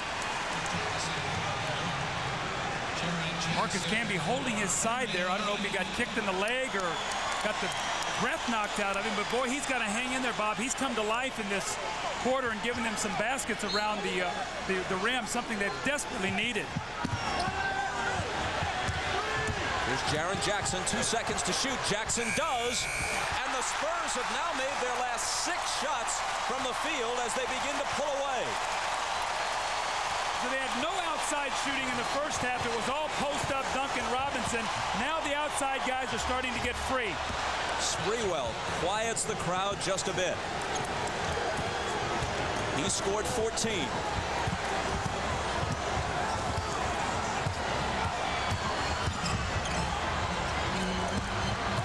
Robinson into the corner for Elliott. He hits the 3. Inside, outside. From virtually the same spot where he hit the back-breaking 3 against the Trailblazers in Game 2 of the conference finals. Sprewell has it squared away. Robinson grabs it. Avery Johnson, a blind pass for Jaren Jackson, but they lose it. Here's Houston. A pull-up jumper is good. Well, Allan Houston answers there, and that's uncharacteristic of Avery Johnson. Very rarely do you ever see him trying to make a spectacular play, and that time it cost him.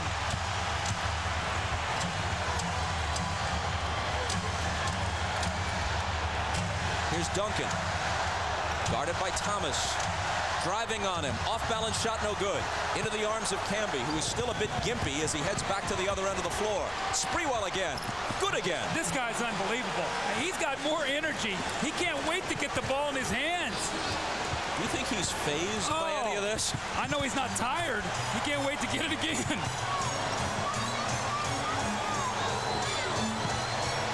Camby trying to contend with Robinson. That leaves Jackson wide open, and he knows what to do. You know, that's why Jeff Van Gundy didn't want to double-team the post. His guys are in foul trouble. Now the shooters. Sprewell can't answer this time. Line drive rebound to Sean Elliott. After a pair of threes, they lead by 10. Last minute of the third.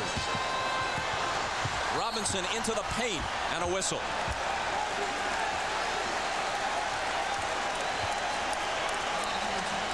Bob, we go back a few minutes now. Camby knocks that ball loose from David Robinson. And as the ball was picked up by Allan Houston, they tugged. You see Camby get up, and he's really limping right there. Since that point in time, he's really been favoring that leg. And now he's picked up his fourth foul. Sending Robinson to the line. Searching for a parallel. Oscar Robertson averaged 25 points a game his last year with the Royals in 1970. Went to Milwaukee to join Lou Alcindor, as he was then known. Ultimately, Kareem Abdul-Jabbar lowered that to 19, became the secondary guy, and they won the NBA title. Robinson has become the secondary guy here, and the Spurs are odds on to win their first title. They lead here by 11 in game one.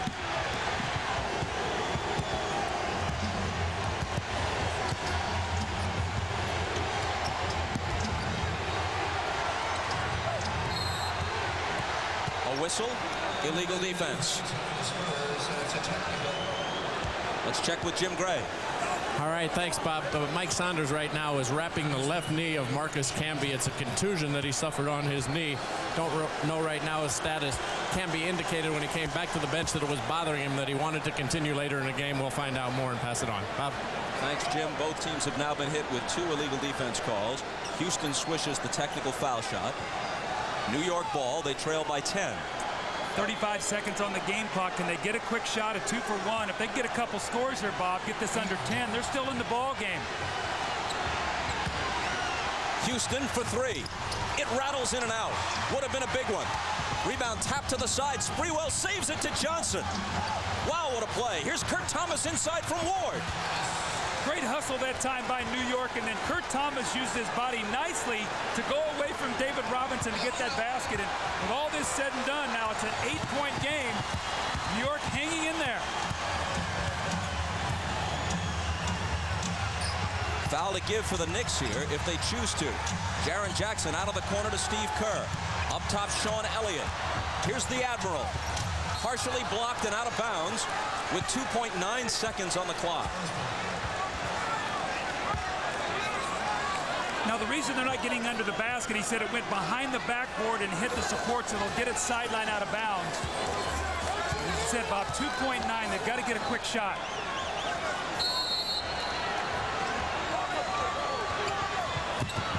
Elliott into Kerr. Malik rose, and Larry Johnson got a piece of that. Spurs led by 8 at the half. They lead by 8 entering the fourth quarter.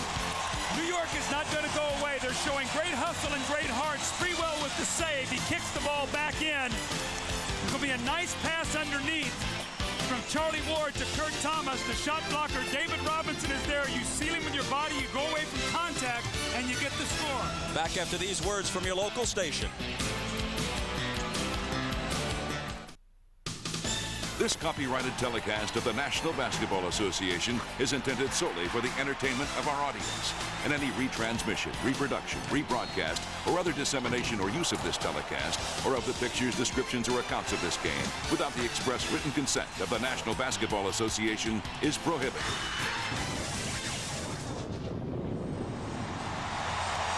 New York down by 8 as we go into the fourth, and when we spoke to Jeff Van Gundy yesterday, he said, we know there are 5 things we can control. And these are the 5 things. Fast break points, the Knicks are +5. Second chance points, none for the Spurs. They're winning the battle of the bench. 3-point shooting basically even. The difference really has been the fouls and the free throws. So New York is in pretty good shape right now, Bob. Down 8, and they had a 26-point third quarter, so their offense is back on track right now. Jaren Jackson with it, but not for long. Kurt Thomas cuts in front of Tim Duncan for the steal.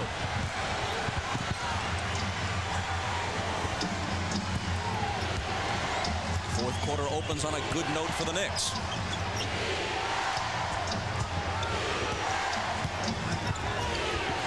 Sprewell cross court to Larry Johnson. Up top, Charlie Ward. Now it's Houston for three. Rebound fought for, out of bounds. And touched last by Thomas of the Knicks. The report on Marcus Camby from Jim Gray over by the New York bench. Left knee contusion. He will be back. Well, that would have been a big shot by Allan Houston. That would have made it a 5-point game.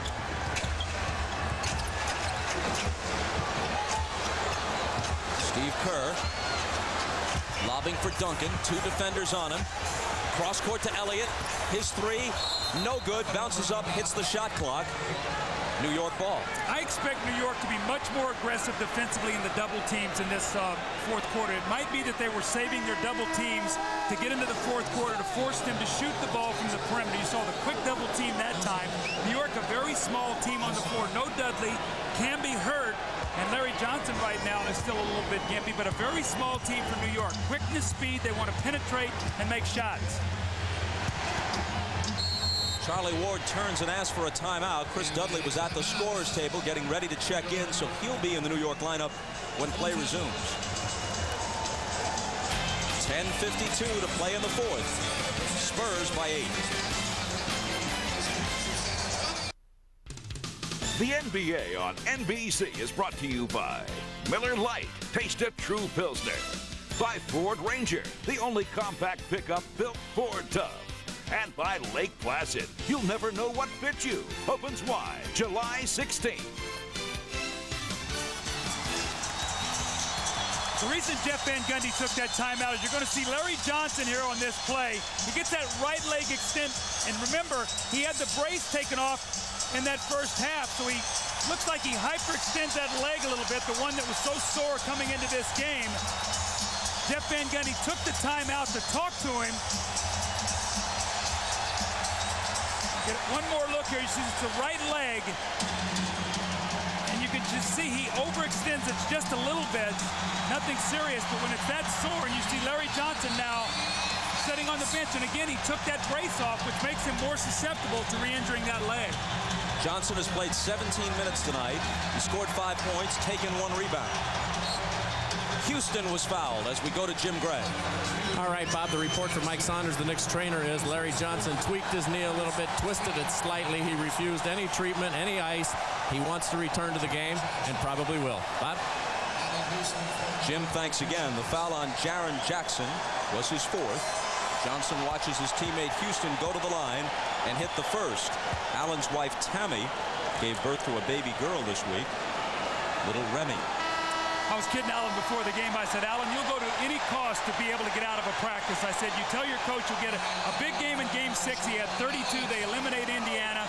His wife goes into labor on Saturday. He misses practice. I said, you'll do anything, but congratulations to Allan and his beautiful wife.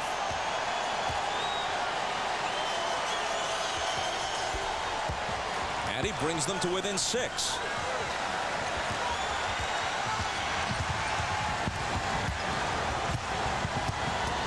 Elie out of the backcourt with a toss to Kerr. Jackson looking inside from Malik Rose. He's covered, so Jackson takes a wild off-balance 3. And that's the kind of season and playoff run it's been for San Antonio. I just watched Jeff Van Gundy. The look on his face said it all. He could not believe that shot went in the basket.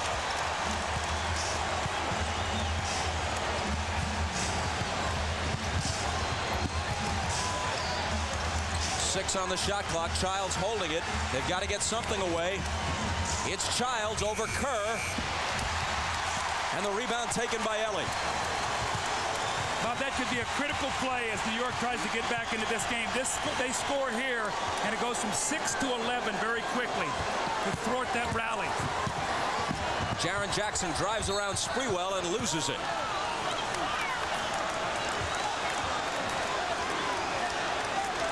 Man, that shot he hit a moment ago was ridiculous. Reminiscent of Sean Elliott falling out of bounds, keeping his feet in bounds as he took that shot.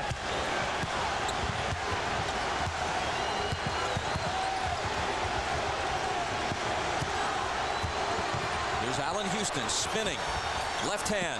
Missed it badly. Rebounded Duncan. Mario Elie on the wing to Jackson. His 3 is short. Elie trying to save it, but into the hands of Sprewell. Trailing the play is Childs, and he connects. You know, Sprewell is one of those guys you play with. He's bringing so much energy. He almost drags you along with him. If you're going to play, you better run. You're pulled in on his vapor trail. Absolutely. He just drags you along. Steve Kerr out high. Into the lane. His shot is blocked. Camby got a hand on it. It squirts out of bounds, and the Knicks will have it. Greg Popovich trusts his bench here. In the fourth quarter, he has 3 reserves in: Jackson, Elie, and Kerr. Well, he's going to come back with David Robinson right now. He does not want any more to be whittled off this lead. It's a 7-point game right now, so he'll come back in David Robinson for Rose. I misspoke. Jackson, Rose, and Kerr. Elie, of course, one of their starters. David cannot get in. He was not at the scores table, so he'll have to wait a possession. Let's see if New York can take advantage of that, maybe get to the basket.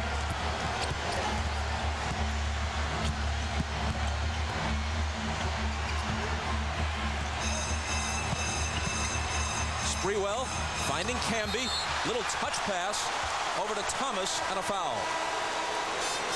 That's 4 on Malik Rose. You see more teams doing this now. Out of the double team, Bob, they cut a man right to the basket, and they just sort of lob the ball up. He goes and gets it, and he's either a passer or he drops that ball off. This time he got the foul.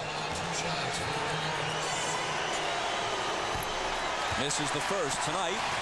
When the ball game is over, the late night action begins. First, the Tonight Show with Jay Leno. Among the guests, Dennis Rodman. Then it's Late Night with Conan O'Brien. Conan has ER's Noah Weiland. The Tonight Show and Late Night with Conan O'Brien coming up on NBC.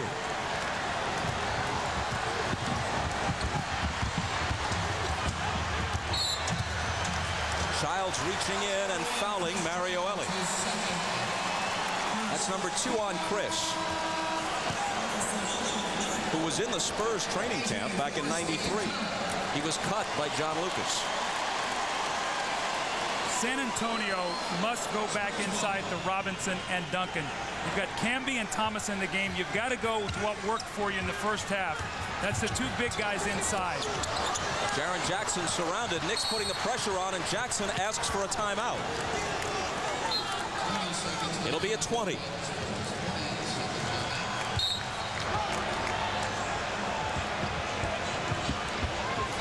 Well, they first signaled for a 20.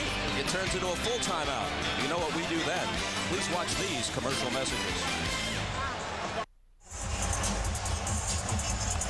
Well, Jaren Jackson has done a nice job off the bench tonight for the Spurs. Hit some timely shots. We saw this early in the first few rounds. The jumper to beat the shot clock. You can hear it in the background. The inside-outside, now the double team.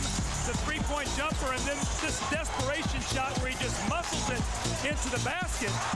And interestingly enough, when they were having their inter-squad scrimmages, Popovich said, we want you to act like Allan Houston. Well, tonight he's doing that, making some critical shots.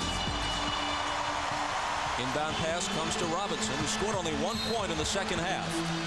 He puts it on the floor and draws the foul. Now, the Knicks game plan has been, during the playoffs, stick around, especially on the road, and let's see if we can win this game at the end. They're there. It's a 6-point game. More importantly, Bob, after 20 first-half free throws for San Antonio, only 3 in the second half. The Knicks have kept them off the foul line. Camby just picked up his 5th.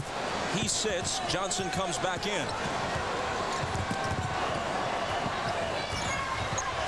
Tim Duncan gives it up to Jackson. Jaren Jackson.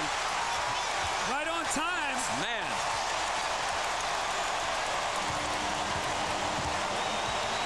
He has just been huge throughout this playoff run for the San Antonio Spurs. Sprewell. Tip try by Thomas won't fall. And Duncan protects the rebound. Spurs by 9.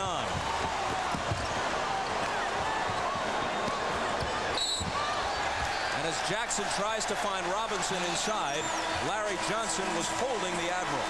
The reason Jaren Jackson is getting so open is because Duncan and Robinson are creating so many opportunities. This time the dribble penetration and the kick. That was your 7-1 center, dribble penetrating and finding a shooter in the corner. 4 fouls on Johnson. Duncan open. Short from 20. Rebound snatched down by Sprewell. He weaves his way into the front court. Finds Chris Childs. The bounce back inside to Sprewell. Now Larry Johnson. Off the glass, no good.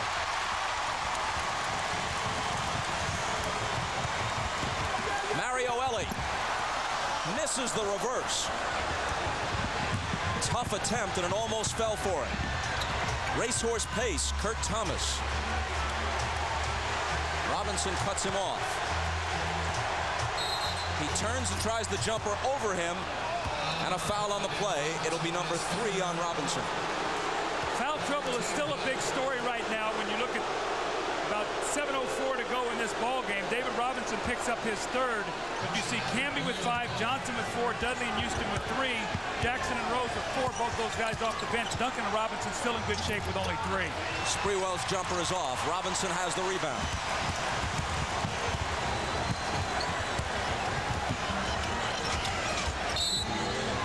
And Steve Javy blows his whistle. Kurt Thomas is hit with his 3rd. The Knicks big men are working so hard to keep that ball away from the post, and San Antonio does a nice job swinging that ball to get a good angle to throw it in there, and Kurt Thomas caught that time with a foul, but they're working so hard inside. Johnson trying to find Robinson. Broken up by Larry Johnson, and he'll pick up number 5. You tell your guys, play defense before the guy catches the ball. And you see Larry Johnson this time working hard. Little touch foul there over the top. More importantly, that will be the team 5th. So San Antonio will shoot free throws the rest of the game. And now Larry Johnson has 5 fouls. See, the problem you have with this is when you have to play Dudley in the 4th quarter, he's a poor free throw shooter. But more importantly, Bob, he's not a threat to make a shot out on the floor. So now San Antonio's big men can really gamble on Sprewell and Houston. But Van Gundy's hand has been forced. 1 of 2 for Robinson, who scored 13 points, has 8 rebounds and 6 assists. Bob, I think you see also, too, the refs are really calling this game close. It's been something we've seen all the playoffs. They're trying to clean up post play. Sprewell splits the defense, but it's shoved back in his face by Robinson. Thomas keeps it alive. Sprewell tries it again. And Robinson comes away with it. Chris Childs breaks it up, stepping in front of Avery Johnson. His pass deflected out of bounds by Jaren Jackson. New York ball. David Robinson is playing Dudley, so he can come over and give help. That's what I talked about when you're playing 4-on-5 offensively right now. Dudley's got to get to that offensive board because he's not a primary player. Maybe get a tip in. The Knicks, trailing by 10, have shot 1 for 9 so far in the 4th. Both of these teams are such terrific defensive teams. The Spurs do it with shot blocking. Allan Houston in the lane to Sprewell. Tries to slither through and lost it. See, if Larry Johnson or Camby are in the game, you can kick out and maybe make a shot. Both Kurt Thomas and Dudley are thinking rebound. There's no spacing there to make a pass. Sprewell, Houston have no place to go right now in the offense.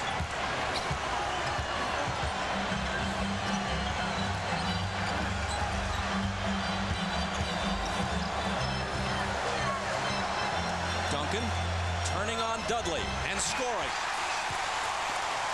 27 for Tim Duncan. He is so good. I love his composure. Bob, as I've said many times before, I would never want to play poker against this guy. You wouldn't know what he was holding. Timeout, New York. The cheers cascade down from the rafters. 39,514 whooping it up.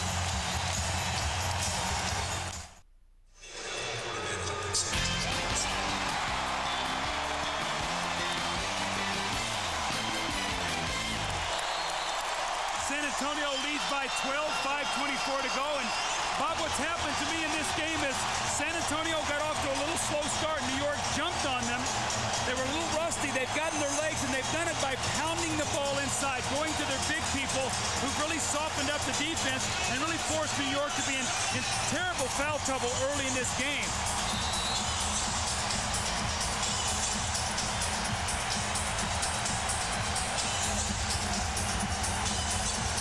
Here's Childs around a Johnson screen. Now returns it to Larry. 10 on the shot clock. Here's Allan Houston. Robinson comes over and blocks it. Into the hands of Duncan. Avery Johnson on the wing to Mario Elie. Slings it to the corner for Jaren Jackson. And they'll set it back up. Inside 5 minutes to play in the fourth. Duncan. He's got 29. Just no answer. They don't have any size. They've got to go to a smaller team. They've got to have some offense on the floor. But Larry Johnson has got to look for that jump shot, Bob. It looks like he's had a couple threes, and he just hasn't felt comfortable taking them. Spurs by 14, the game's biggest lead.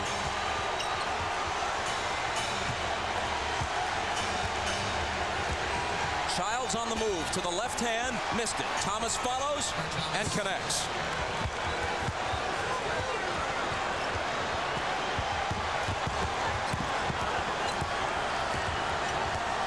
Spurs looking to win their 11th consecutive playoff game. That would tie the record held by the '89 Lakers. Duncan's jumper is short. Rebound is taken by Kurt Thomas. Sprewell penetrates. Just exploding to the hoop, but it rolls off the lip of the rim. Tough break that time by Sprewell. Just, as you said, just speeded to the rim. Just got a tough roll there. Avery Johnson and a whistle. Before the shot, no basket.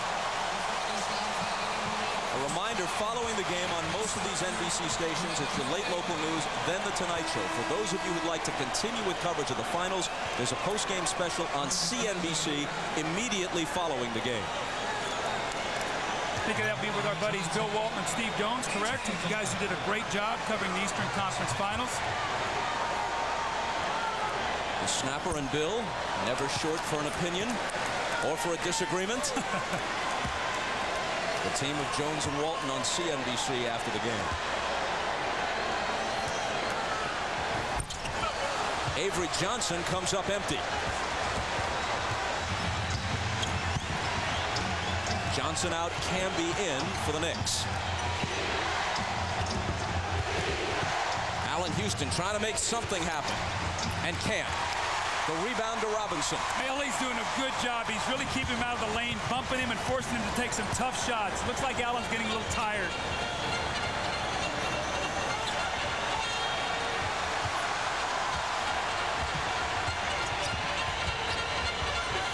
Elie playing a two-man game with Duncan, who takes it to the hoop. Doesn't get the roll, but the tip is credited to Duncan, and now he has 31. 31 for Tim Duncan. Exactly 3 minutes to play. Knicks down 14. Their run of Game 1 victories on the road about to end.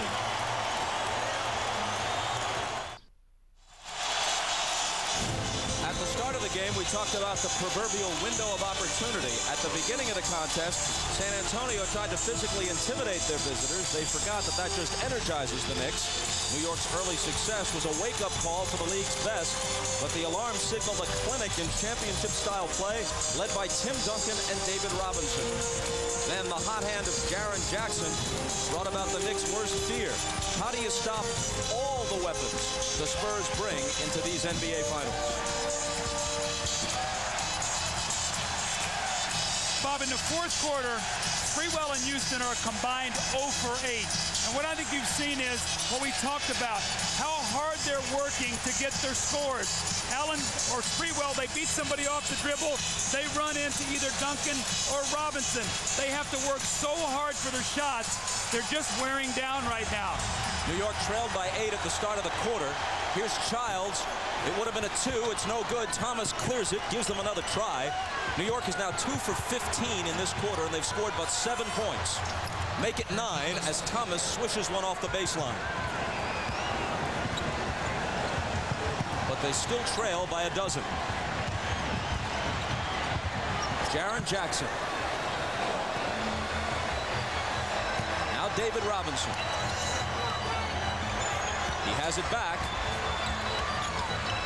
Jackson fires a 3 and puts the Knicks away. You got to pick pick your poison. Do you take it away from the big guys? If you do, the Spurs have come up with timely shooting all throughout the playoffs. Tonight, once again, it's Jaren Jackson playing instead of Sean Elliott in the fourth quarter. Sprewell answers with a three, but too little, too late. Perhaps appropriate that tonight it's the former ABA team who has hit the majority of the threes. Spurs have 6 of them. Sprewell's was just New York's second.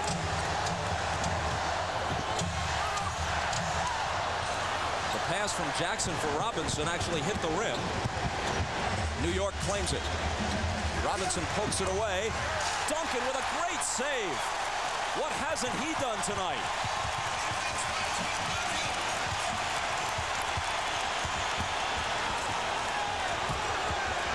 Duncan had it stripped, but there was a foul. When you have a post player, you go inside to him. If they double team it, you trust and you kick it out. Child's slow on the rotation getting there, and you see Jaren Jackson, he's loving it. You said you got to pick your poison, and Bob, I think as you go into game 2, if you're Jeff Van Gundy, do you start out the game early by doing more double teaming and protect your team against fouls, try to keep your guys on the floor? That frees up the three-point shooting, so you've got to make a decision here what you want to do, but they have got to protect Larry Johnson and Camby. They need those guys on the floor. Duncan missed the first, looks for his 32nd point, and there it is. The '89 Lakers swept all their playoff series leading to the finals, winning 11 straight games. Then they themselves were swept by the Pistons with Byron Scott and Magic Johnson hurt. Tonight, the Spurs equal the Lakers' record, winning their 11th consecutive playoff game.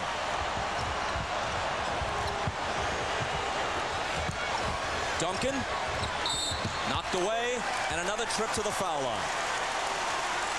Another reminder. Right after the game, on most of these NBC stations, it's your late local news, then The Tonight Show. But for those of you who want more basketball, switch over to CNBC on cable. There'll be a full post-game report. Isaiah Thomas, Peter Vesey, Hannah Storm, the always enjoyable team of Snapper Jones and Bill Walton, interviews with players and coaches. That's immediately following the game on CNBC.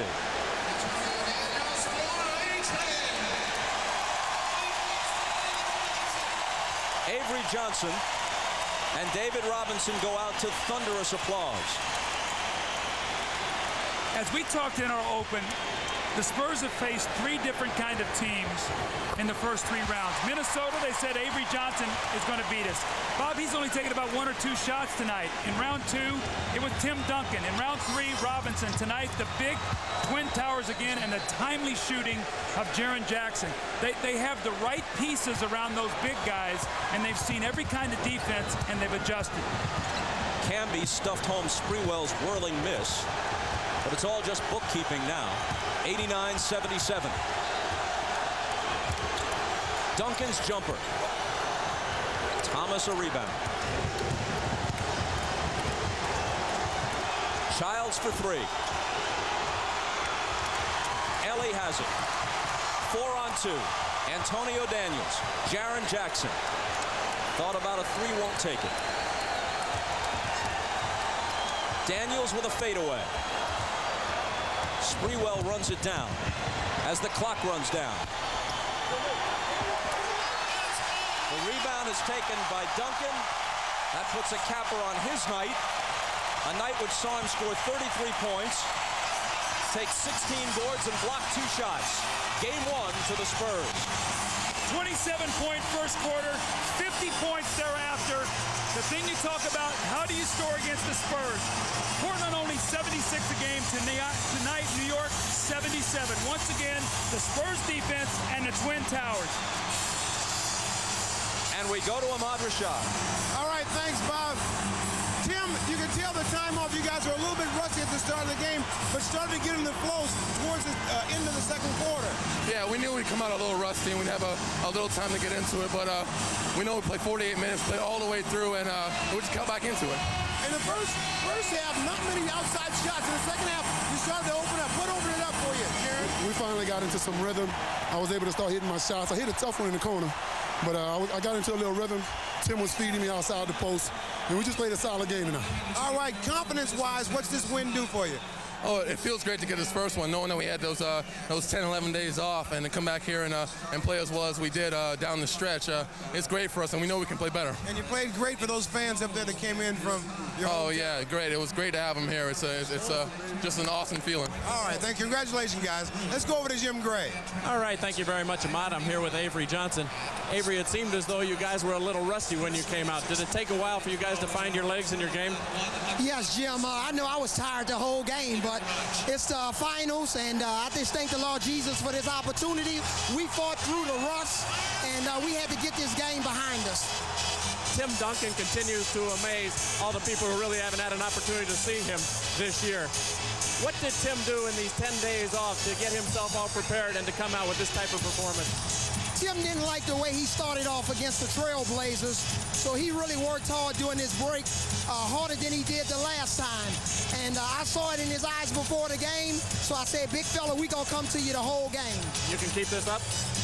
We get better as series move on, so that's what I'm looking forward to. All right, Avery, congratulations on game one. Let's send it back now to Bob Costas. Thank you, Jim. In defeat, Latrell, Sprewell, and Allan Houston each had 19 for the Knicks. Tim Duncan led everybody with 33, as we said. Jaren Jackson chips in with 17. David Robinson had 13. The final, San Antonio 89, the Knicks 77.